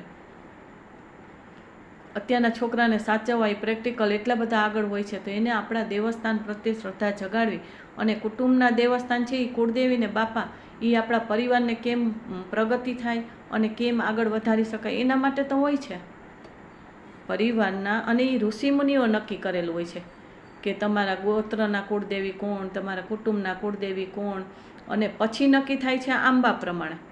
આ દેવદેવી છે ને કુટુંબના ને ગોત્રના, એ ઋષિમુનિઓ નક્કી કરે છે એની સાધના પ્રમાણે, એના એરિયા પ્રમાણે એ નક્કી કરે છે. આપણે કેમ ઇન્ડિયા હોય, ભારત, પછી ફોરેન હોય તો અલગ અલગ કન્ટ્રી હોય તો એના નિયમ અલગ હોય, એમ ઋષિમુનિઓ જે ક્ષેત્રમાં હોય, જે જગ્યામાં હોય, જે ગામમાં હોય, એનું આજુબાજુનું જે એનું સર્કલ હોય અને એ ઋષિમુનિ જે દેવદેવીની પૂજા ભક્તિ કરતા હોય, એને સાધેલા હોય અથવા તો એને માનતા હોય, એની કૃપા મળી હોય, એ જ આજુબાજુના ગામના જેટલા કુટુંબો હોય એના એ કુળદેવી હોય,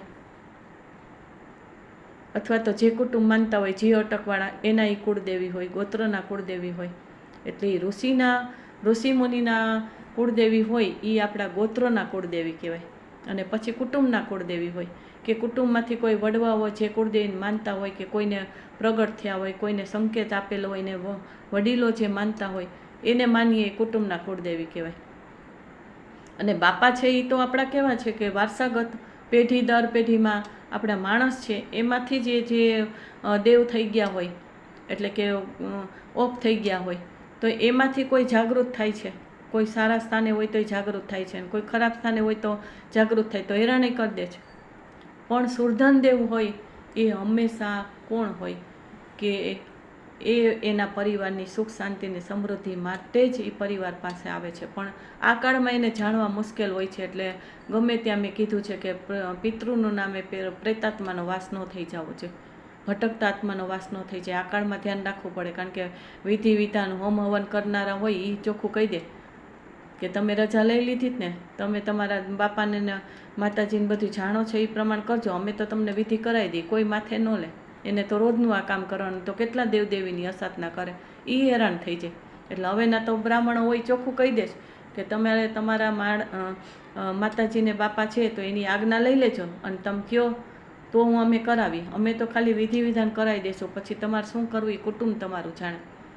અને કોઈ આત્મા પધારે ને તોય તમારા કુળદેવીને બાપા જાણે, અમે કંઈ જાણતા નથી. આવા અમુક બ્રાહ્મણ તો ચોખટ જ કરી દેશે. તો હવે કુટુંબને ન જાણતા હોય તો શું થાય? ગમે તે ભટકતા હાથમાં આવી જાય. એટલે આ બધી વસ્તુ છે એ બહુ જાણકારી જરૂરી છે. પણ આજે ગુરુ ગ્રહની વાત કરી એમાં આ વસ્તુ પણ આવે છે.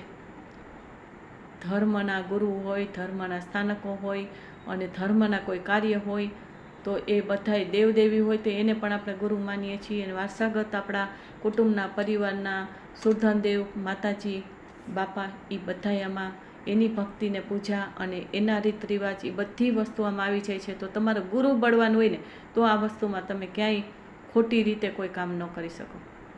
નહીં તો ગમે ત્યાંથી ગમે તે વસ્તુ લઈને મૂકી દો, ગમે તે વ્યક્તિને તમે સોંપી દો અને ગમે તે મૂર્તિ લઈને સ્થાપન કરી દે, એવું પણ બની જાય. એ ન બને.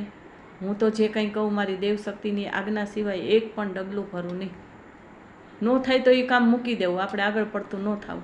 પણ હું તો મારી દેવશક્તિની આજ્ઞા પૂરેપૂરી હોય. કારણ કે હું કોઈ માતાજીનું કે કાંઈ કુળદેવીનું કહું કે બાપાનું કહું, કોઈ પણ સંચાલન નિવેદનું કરું તો એ અસાધના તો મારે બીજા જન્મમાંય ભોગવવી પડે જો ખોટું થઈ જાય તો. પણ મારી દેવશક્તિની આજ્ઞાનો મને વર્ષોનો અનુભવ છે અને એ અનુભવમાં બધું સારું જ થયું છે અને સારું જ કીધું છે. અને એના દ્વારા મને જે સંકેત આવે એ હું દેવસ્થાનમાં પણ એ પ્રેરણા કરું છું. અને છતાંય કોઈ એમ કે અમારે નથી માનવું કે એ સમૂહમાં બહુમતીએ કોઈ પસાર કરે તો હું એમાં પડું જ નહીં.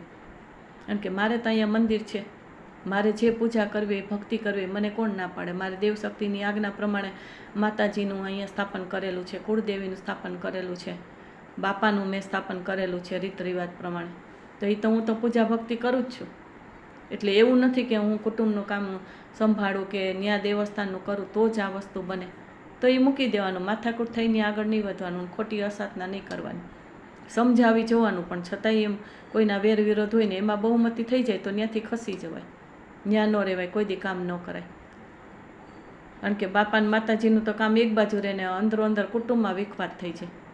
અને એ કુટુંબનો વિખવાદ તોય આપણો સૂર્યગ્રહ છે એ તકલીફ આપે, ગુરુગ્રહ તકલીફ આપે. અને આ જન્મમાં નહીં, બીજા જન્મમાં એ આપણને તકલીફ આપે. અત્યારે જે ભોગવી છે આગલા જન્મનું ભોગવે તો આ આપણો આગલો જન્મ બની જાય જ્યારે આપણું મૃત્યુ થાય ત્યારે. અને ગુરુગ્રહ આપણો ખરાબ બની જાય, સૂર્યગ્રહ ખરાબ બની જાય તો કોઈ દિવસ બીજા જન્મમાં પણ આપણે સાધના ન કરી શકીએ, માતા પિતાનું સુખ ન મળે. અને સૂર્યગ્રહ અને ગુરુગ્રહ ખરાબ થાય તો એમાં કેટલી બધી તકલીફો થઈ જાય. એટલે આ બહુ બધું જાણવું જરૂરી છે. અને એને એ વાતને આપણે સમજીને કરવા જેવું છે, આપણાથી કાંઈ ખોટું ન થઈ જવું જોઈએ. એટલે જ અમે જ્યારે હમણાં 20 તારીખે ભૂમિ પૂજન કરવાના છીએ તો પછી રાંદલ માતા પાસે એટલે જવાનું નક્કી કર્યું છે. મને સંકેત આવ્યો કે માતાજીનું ઉત્થાપન કરી જ્યાં અત્યારે મૂળ સ્થાન છે ત્યાં તો એ પાડીને કરવાનું, તો ઉત્થાપન તો કરવું જ પડે.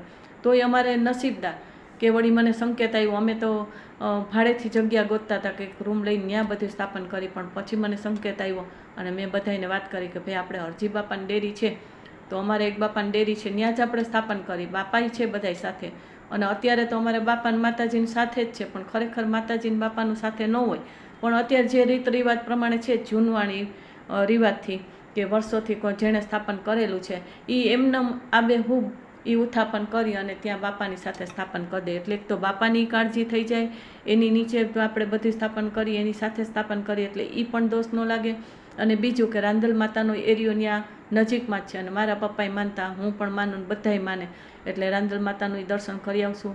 અને અમારા બાપા જે દોશી કોઠારી કુટુંબના એક દાડીના બાપા છે ગોંડલમાં, અમારા કાનજી બાપા, એની પાસે પણ ક્ષમા માગશું, એના પણ દર્શન કરશું. એટલે એ ખુશ થાય કે વર્ષો જૂનું જે કામ છે એ કંઈક આગળ વધે છે, તો એના પણ આશીર્વાદને કૃપા લેશું. એટલે આ વસ્તુ બધી બહુ જરૂરી છે, ઝીણી ઝીણી બાબત છે ને એ વસ્તુ બહુ જરૂરી જ. નહીં તો ક્યાંક આપણે અસાધનાના ભાગીદાર બની જાય તો એવું શું કામ કુટુંબનું માથે લેવું કે અસાધના થઈ જાય. વ્યક્તિગત વિચાર હોય ને એને બહુ મહત્ત્વ ન દેવાય, પણ બહુમતીય વિચાર હોય ને એને મહત્ત્વ દઈને તો જ કામ થાય. વ્યક્તિગત તો હવે નેરો માઇન્ડ હોય ને ઘરમાં એ માથાકૂટ કરતા એવી વ્યક્તિ, અને ઘરમાં એમ કે આમ ન કરું તેમ ન કરું. આજે મૂર્તિ આ સ્થાનમાં રાખી તો કાલે ગણપતિની મૂર્તિ આ સ્થાનમાં રાખશે, ઘડીકમાં એ કહે કે ઓલી આમ કીધું વાસ્તુ પ્રમાણે તો અહીંયા રાખો, વાં રાખો. એ ઘરમાં એવું કરતા હોય તો એનું કંઈ એના વિચાર લેવાની જરૂર ન હોય, એ પછી ન મને. એમાં તો મજબૂત રહેવું જ પડે, નહીં તો આખા કુટુંબનું અહિત થાય. એટલે હું તો બહુમતીએ બધાયમાં મત આપું કે બહુમતીએ જે બધાને યોગ્ય લાગતું હોય તો એ વસ્તુને સ્વીકારાય. અને બહુમતીએ સ્વીકાર ન થતો હોય તો ત્યાંથી આપણે દૂર રહેવાય. હું આવા મતની વ્યક્તિ છું અને મારે તો જે શક્તિની આજ્ઞા આવે મારી રીતે હું કરું જ છું. પણ આ તમને શું કામ વાત મૂકું છું, ગુરુગ્રહની વાત છે એમાં પણ વાત છે, અને મારામાં જેટલા ભક્તજનો, ક્લાયન્ટો, સ્વજનો જે મારી વસ્તુને એટલે મારી આજ્ઞાને માન સન્માન આપે છે અને બધાય માને છે, એ લોકોની જાણકારી તો છે જ મારા કુટુંબમાં, પણ જે મારા ભક્તજનો છે એના કુટુંબમાં પણ આ વસ્તુ બહુ જ કામ લાગે છે. અને એના કુટુંબમાં કુળદેવી હોય, બાપા હોય, તે જેને ખબર ન પડતી હોય અને જે કાંઈ અસાધના થતી હોય કે કાંઈ પણ કાર્યવાહીમાં તકલીફ થતી હોય તો એને પણ આમાંથી બળ મળે છે, જાણવા મળે છે. અને એ લોકોને હું તો ખાસ મને સૂચન હોય છે કે દીદી, તમારા કુટુંબની જે કાંઈ વાત હોય, તમારી શક્તિની આજ્ઞાની વાત હોય, તમે જ્યાં પણ જાતા હોય તો તમારી શક્તિની આજ્ઞા મુજબ જ તમારું ક્યાંય પણ પ્રયાણ હોય, કુટુંબના ઘરે જાઓ, ભક્તની ઘરે જાઓ, કોઈ પણ સ્થાને જાઓ કે દર્શન કરવા જાઓ કે કોઈ ફરવાના સ્થળે જાઓ, ત્યાં પણ તમારી આ શક્તિની આજ્ઞા હોય, એ ભૂમિ સાથે લેણું હોય તો જ તમને શક્તિ ત્યાં આજ્ઞા કરે છે. એટલે અમને તો બહુ જ રસ છે કે તમારા કોઈ પણ વિડીયો હોય, ફોટા હોય, તમારું કાંઈ નોલેજ હોય કે કાંઈ સમજણ હોય તો અમને તમે મોકલજો. આટલા વર્ષો થઈ ગયા, આજે 17 વર્ષ થઈ ગયા. એટલે હું આ બધી વાત કરું છું જેથી કરીને ગુરુગ્રહ સાથે એ બધાને નવા હોય એની મને ખબર નથી, પણ મારા પરિચિત છે એ બધાની મને ખબર છે કે એને આટલું ડીપમાં જાણવું છે અને પ્રેમથી આ વાતને સમજશે, સ્વીકારશે અને ફેરફાર કરશે. અને પ્રશ્ન ઉઠશે તો મને વોટ્સએપે કરશે અને ફોને કરશે. આ મારી વર્ષોની જે ટેકનિક છે, જે કાર્યવાહી છે અને જે મારી પદ્ધતિ છે એ મારા ભક્તજનો બધા જાણે છે. અને કેટલાય કુટુંબના દેવસ્થાન માટે કામ થયા છે અને એકબીજાના વેર વિરોધ હોય કે સમજણ ફેર થતો હોય તો એમાં પણ એ લોકોને ઘણો બધો ફેર પડ્યો છે અને મારી પાસે એ લોકોને લઈ આવ્યા છે. અને એના કુટુંબમાં પણ ઘણી બધી તકલીફો હોય તો દૂર થઈ છે, સમાધાન પણ થયા છે. એટલે હું આ વાત મૂકું છું. અને ગુરુની આ જે વાત છે તો ગુરુ દેવદેવી હોય કે વડીલો હોય કે ટીચરો હોય કે કોઈ પણ હોય, સાધુ સંત હોય, ગુરુ શિષ્ય હોય, કોઈ જેને તમે ગુરુ માનતા હોય, એ બધાયની વાત છે. એટલે બધાયને ઉપયોગી આ વિડીયો છે. અને આ વિડીયો જોજો. મારો એક વિડીયો તો દરેક ગ્રહ વિશે કે કોઈ પણ ગ્રહ નહીં, હજી તો પ્રાણિક હિલિંગનું કે રેકીનું આવશે, કેટલું આવશે એ મને નથી ખબર, કેટલા વિડીયો બનાવી, પણ દરેકમાં એક વિડીયો તો 1 કલાક એની ઉપરનું હશે ને હશે. કારણ કે એમાં જ વ્યવહારિક નોલેજ, એમાં જ બધા અનુભવની વાત, એમાં જ બધાય મારા અનુભવો છે જીવનના થયાને હું કેમ પસાર થઈ છું અને મેં કેવી રીતના કર્યું છે, દેવશક્તિની આજ્ઞા કેવી હોય, કુટુંબના કામ કેવા હોય, આ બધી વાત, સાધના અનુષ્ઠાનો કેમ હોય, એ બધી વાત ઉર્જાના લેવલથી જે કાંઈ આવશે એમાં હું મારી વાત મૂકવાની છું. અને જેને અનુકૂળ આવે એ વિડીયો જોવે જ છે, બધાને વિડીયો જોવા જ છે. અને આ વાત મૂકું છું તો સારું છે કે એ લોકોના જીવનમાં પણ ફેરફાર આવે છે, કુટુંબના કામમાંય પ્રગતિ થાય છે અને દેવદેવી માટે પણ કાંઈ પણ ખબર ન પડતી હોય તો એ પણ ખબર પડે છે, સમાધાન પણ એ લોકોને મળે છે અને ઘણા બધા અનુભવો કામ લાગે છે, વ્યક્તિગત, પરિવારના અને કુટુંબના કામમાં. એટલે ગુરુગ્રહને સારો બનાવવા માટે મેં આજે જે વાત કરી છે એ ઉપાય પણ છે. પીળી વસ્તુનું દાન, ખાસ કરીને વિષ્ણુ ભગવાન, ગુરુની સેવા, બ્રહ્માજીની સેવા, લક્ષ્મી નારાયણ એટલે લક્ષ્મી, વિષ્ણુ લક્ષ્મીની પણ પૂજા કરી શકો, ગુરુની પણ સેવા કરી શકો, પીળી વસ્તુનું દાન કરી શકો, ધાર્મિક કાર્ય કરી શકો, ધર્મને લગતી કે જ્ઞાનને લગતું કોઈ પણ અભ્યાસ તમે કરી શકો. અને એનાથી ગુરુ બળવાન બને છે. પેટની કોઈ પણ સમસ્યા હોય, અચાનક પરિસ્થિતિ પેટની આવતી હોય, પેટને લગતા જેટલા દર્દ થતા હોય, પેટ એટલે કે ખાલી નાભીમાં જેટલા અવયવ છે નહીં, એને લગતા આપણે જેમ કે અન્નળી છે તો એ પેટમાં જ એનું સ્થાન છે, પણ અહીંયા પણ અહીંથી ખોરાક અંદર ઉતરે છે ત્યારે આ તકલીફ, આપણો અનાજ છે એ અંદર જાય છે અને એનું આખું સંચાલન થાય છે, પાચન થાય છે. તો એ અન્નળી છે ક્યાં સુધી છે? મોઢામાં. તો ઘણાઈને ખાવા પીવાની તકલીફ હોય છે, એવું કર્મ હોય છે, અથવા તો કાંઈક એનું કેન્સર અન્નળીનું થઈ જાય છે, કાં તો ખાય તો ગળે અટકી જતું હોય, અમુક વસ્તુ ખાઈ ન શકતા. તો એ બધું આમાં જોડાયેલું છે. તો એ બધું એવી કોઈ પણ જાતની તમને તકલીફ હોય કે અચાનક તકલીફ થતી હોય તો જેટલું મેં કીધું છે એ બધું તમે શાંતિથી વિચારજો. તમારે મેં આડાવડું બધી વાત કરી છે, મને જેમ જેમ યાદ આવતી હોય. ઘણા વિડીયોમાં એવું હોય કે પદ્ધતિ અને ક્રમથી જ હું વાત કરતી હોય, પણ ઘણા વિડીયોમાં એવું હોય કે પેલો આ સંકેત આવતો હોય, પાછો એની યારે બીજો આવતો હોય, વળી એની યારે ત્રીજો આવતો હોય, તો ક્રમશઃ ન આવ્યું હોય કે ઋણાનુબંધ કોની સાથે, વસ્તુઓ સાથે, કાર્યવાહી સાથે, એ બધું મિક્સમાં આવતું હોય. અને બીજી હું કંઈક એમાં વાત કરતી હોય તેમાં ઉપાય સાથે આવી જતા હોય કે આ ઉપાય ખૂબ જરૂરી છે, તો એ ઉપાય ઋણાન બંને વાત કરતી હોય ને વ્યક્તિની વાત કરતી હોય ત્યાં એ ઉપાય આવી ગયા હોય. એટલે મિક્સમાં વિડીયો ઘણીવાર થાય છે. તો તમે તમારા જીવનનું તમે વિચારજો, તમારા ડૉક્ટર તમે બનજો, તમારા જ્યોતિષ તમે બનજો, અને એમાંથી તમારે શું ગ્રહણ કરવું, કયા ઉપાય કરવા, તમને શું તકલીફ છે અને તમને શું ફળે એમ છે, તમે શું કરી શકો એમ છો. 50 વસ્તુમાંથી તમે 5 વસ્તુ કઈ કરી શકો, 5માંથી 2 કઈ કરી શકો. તમને કમ્ફર્ટેબલ હોય, ઘરમાં ઝઘડા ટંટા ન થાય, કુટુંબમાં કંઈ તકલીફ ન થાય એવું વસ્તુ હોય. ઘણીવાર આપણે વિધિ વિધાન કરતા હોય ને ઘરમાં રસોઈ ટાઈમે કરવાની હોય ને ન કરીને પૂજા પાઠ જ કર્યા કરીએ તો ઘરમાં ઝઘડા થઈ જાય. આવું કોઈ ન કરતા. આ તો મેં એક જ દાખલો આપ્યો કે આપણે મંદિરે જઈને પાછળથી છોકરાઓ રોતા હોય ને બધી તકલીફો થઈ જાય, સાસુને તકલીફ થઈ જાય, એવું કામ કરી અને અશાંતિ કરીને તમે મંદિરે જાઓ કે પૂજા પાઠ કરવા બેસી જાઓ કે વિધિ કરવા વયા જાઓ કે પૈસાની સગવડ હોય ને તમે દાન કરવા માંડો, એવી કોઈ વસ્તુ નથી. એના સિવાયના બધાય કમ્ફર્ટેબલ ઉપાય છે. કોઈ પણ ઉપાય હોય તો વગર પૈસે કરી શકો, વગર ટાઈમ આપે કરી શકો, મનોમની તમે કરી શકો. એવી કોઈ વસ્તુ નથી કે તમારે ટાઈમ કાઢવો જ પડે અને પૈસા વાપરવા જ પડે અને બધાને તકલીફ થાય એવું કરવું જ પડે. તમારે કાર્યવાહી છોડીને રૂટિન કામને છોડીને તમે વયા જાઓ ને ઝઘડા ટંટા થાય એવું કાંઈ છે એમાં બધું. પણ તમારે કઈ રીતના કરવું, તમારી સિચ્યુએશન પ્રમાણે એમ કરજો. બધી વસ્તુ છે, બધાય ઉપાય છે. તમને યોગ્ય લાગે તમારા ઘર પ્રમાણે, મન પ્રમાણે, વિચાર પ્રમાણે, વ્યક્તિ પ્રમાણે, વસ્તુ પ્રમાણે, સ્થિતિ પ્રમાણે એવા ઉપાય તમે કરજો અને શાંતિ રહે એવું કરજો. તમને શાંતિ મળે, બીજાને શાંતિ મળે, કુટુંબમાં શાંતિ મળે. અને મેં કાંઈ દેવસ્થાનની કે કાંઈ પણ વાત કરી છે તો સત્ય હકીકતને દર્શાવી છે. અને હું લોકોને કહું છું, મારા ક્લાયન્ટોને કહું છું, ભક્તજનોને કહું છું, સગાવાલાને કહું છું, ટ્રસ્ટીઓને કહું છું અને કુટુંબને કહું છું. અને કદાચ કોઈને ન અનુકૂળ હોય તો મારે કંઈ વાંધો નથી. મારે તો કંઈ પરાણે કરવું એવું તો છે નહીં. હું તો મારી રીતે કરું જ છું. પણ બહુમતીએ જે વસ્તુ થતી હોય એ જ કરાય. વ્યક્તિગત વિચારો હોય એ બધી વસ્તુ વ્યક્તિગત, હા, અભિપ્રાય લેવાય અને એમાં સારું હોય તો લેવાય, પણ એ બધાએ સ્વીકારે ને તો જ લેવાય. પછી વ્યક્તિગતમાં કોઈ એક વ્યક્તિ કહે ને 10 વ્યક્તિ કહે ને પછી 100 વ્યક્તિ ના પાડે તો એમાં ન હાલે. એટલે અત્યારે જે માલતું એ માલવા દેવું પડે, એવું જ પછી કરવું પડે. એટલે મારી જે કાંઈ વાત હશે બહુ સ્પષ્ટ હોય છે અને શક્તિની આજ્ઞા મુજબની જ વાત હોય છે. મારી મેળે હું કોઈ વસ્તુ કરતી નથી. હું કોઈની અસાધના કરવાય માગતી નથી. કારણ કે હું શું કામ એવું કામ કરું. મારે તો મારી રીતે જે આજ્ઞા હોય, હું બધી રીતે સધર છું, એનું અભિમાન નથી. પણ હું મારું કામ હું કરી શકું એવું છે કે કુટુંબનું કામ કરું તો જ થાય એવું તો નથી. ક્લાયન્ટનું કામ કરું તો જ હું મારું જીવન જીવી શકું એવું તો નથી. મારી સાધના તો હું વ્યક્તિગત કરી શકું. મારી ઘરે પૂજા પાઠ કે કોઈ પણ મૂર્તિની સ્થાપન હોય મારી આજ્ઞા પ્રમાણે હું કરી શકું છું. તો એવો મને કોઈ શોખય નથી. એટલે દરેક કુટુંબમાં આવું થતું હોય છે. તો દરેક કુટુંબમાં આવું થતું હોય ત્યારે આવી વિચારણાને તમે ધ્યાનમાં લેજો અને શાંતિથી અને સુલેથી સંપથી જે થતું હોય એટલી જ વસ્તુ કરાય. આપણે યથાશક્તિ આપણું જ્ઞાન કે પૈસા કે કાંઈ પણ કાર્યવાહીમાં આપણે ધ્યાન દેવાય. બાકી ન થાય અને કોઈને અભાવ થતો હોય તો ત્યાંથી દૂર રહેવાય. હું આવું માનું છું.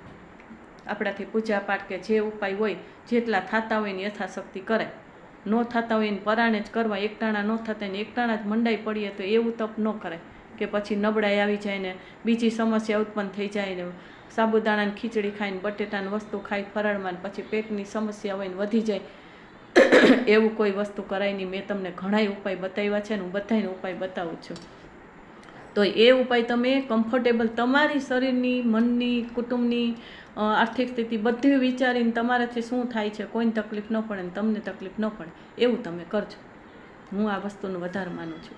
એટલે આ વિડીયો હવે અહીંયા પૂરો કરું છું.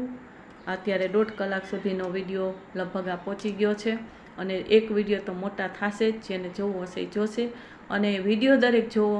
તો બહુ લાંબા વિડીયો હોય તો મેં તમને કીધું છે કે કેટલી મિનિટનો વિડીયો બતાવે છે, તમે કેટલી વાર જોયું એ મિનિટ પણ બતાવે. તમને ટાઈમ ન હોય તો તમે અડધી કલાકનું જોયું, 10 મિનિટનું જોયું તો એટલું પાછું ત્યાં જવા દો અને પછી આગળનો વિડીયો તમે જોવા માંડો. એમ પણ તમે બધા વિડીયા જોજો અને એ વિડીયા જોઈને તમારું આમાં કાંઈ હોય તો તમે એ રીતના ઉપાય કરજો. કોઈને તકલીફ ન પડે એ રીતના ઉપાય કરજો. કંઈ આપને વ્યક્તિગત કે સામૂહિકમાં કોઈ તકલીફ ન પડે એ રીતના કરજો. અને તમારી સમસ્યા હોય એનું સમાધાન જે રીતના થતું હોય તમે કરજો. આ મારી ખાસ ભલામણ છે. અને જેને તકલીફ હોય એને શાંતિથી એને સ્વીકારે તો એને આ શેર કરજો વિડીયો. બાકી પરાણે વિડીયો શેર કરવો અને કાંઈ એને નીચા પાડવા માટે વિડીયો શેર કરવો કે જો આમાં આમ કીધું છે ને તમે સાંભળજો, એવી કોઈ વૃત્તિથી કોઈ વિડીયો શેર કરતા નહીં. એવું કોઈ મારે મહત્ત્વ છે નહીં વિડીયો શેર કરો એનું. પણ નોલેજ સારું હોય અને જ્ઞાન સારું હોય ને કોઈકને ઉપયોગી થતો હોય એ વિડીયો શેર કરજો. બીજું કે હું સ્ટેટસમાં વોટ્સએપમાં સ્ટેટસમાં વિડીયો મૂકું છું, તેમાં ગમે એટલા મોટા વિડીયો હોય તો એમાં એ મૂકું, એમાં તમને ઘણાઈને ખબર નથી પડતી.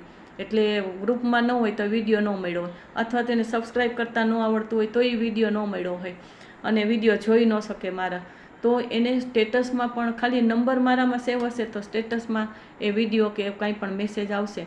તો એ વિડીયોનું જે સ્ટેટસમાં મૂકું એમાં તમે 1-2 વાર ક્લિક કરશો એટલે એમાં લખેલું હશે ઓપન કાં ખોલો. તમે જે એની ભાષા રાખેલી હશે તો એમાં લખેલું હશે કે આમાં ઓપન કરો, અથવા ગુજરાતી ભાષા હશે તો ખોલો એમ લખેલું હશે. એની નીચે અક્ષર હોય ઇંગ્લિશમાં ને કંઈક આંકડા હોય એની ઉપર ક્લિક કરશો, અથવા તો એ ફોટા ઉપર ક્લિક કરશો કે એ લખાણ ઉપર ક્લિક કરશો એટલે એ તરત એ વિડીયો ખુલશે અને તમને જોવા મળશે. એટલે તમે કોઈ પણ રીતે વંચિત ન રહી જાઓ. તો સ્ટેટસમાં પણ તમે વિડીયો જોઈ શકો છો અને તમારા કોઈ પણ તકલીફનું સમાધાન તમે કરી શકો છો. આજે અહીંયા આ વિડીયો પૂરો થાય છે અને બીજો વિડીયો પણ હજી આ ગુરુ વિશે નાનો વિડીયો બનશે 25-30 મિનિટનો કે જેટલું થશે મને ખબર નથી, પણ આ વિડીયો તો મને જેટલી પ્રેરણા આવી છે, જેટલા સંકેત આવેલા છે એ અને મારા અનુભવ પ્રમાણે તમને મૂકેલું છે બધી વાત, તો એ તમે સાંભળજો, તમારી સમસ્યાનું સમાધાન થાય. અંતમાં આ મારી યુટ્યુબ ચેનલ છે સાત જોરા, એને સબસ્ક્રાઈબ કરજો, શેર કરજો, લાઈક કરજો અને કમેન્ટ કરજો. અને સરસ્વતી માતા પાસે હું પ્રાર્થના કરું છું કે મારાથી બોલવામાં, તમને સાંભળવામાં કોઈ શબ્દ અવાજ ધીમો પડી ગયો હોય ને સમજણભેર થઈ જાય અને કંઈ અનુકરણ ન થઈ જાય એનું તમે ખ્યાલ રાખજો. અને સરસ્વતી માતા પાસે પ્રાર્થના કરું છું.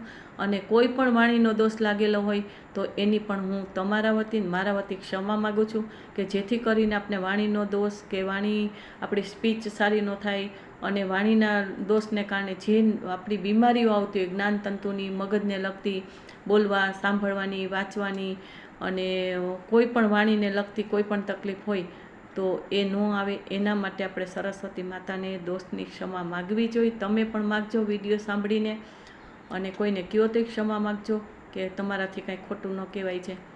તો અંતમાં આ વિડીયો પૂરો કરીને અહીં વિરમું છું. જય મહાદેવ, જય માતાજી.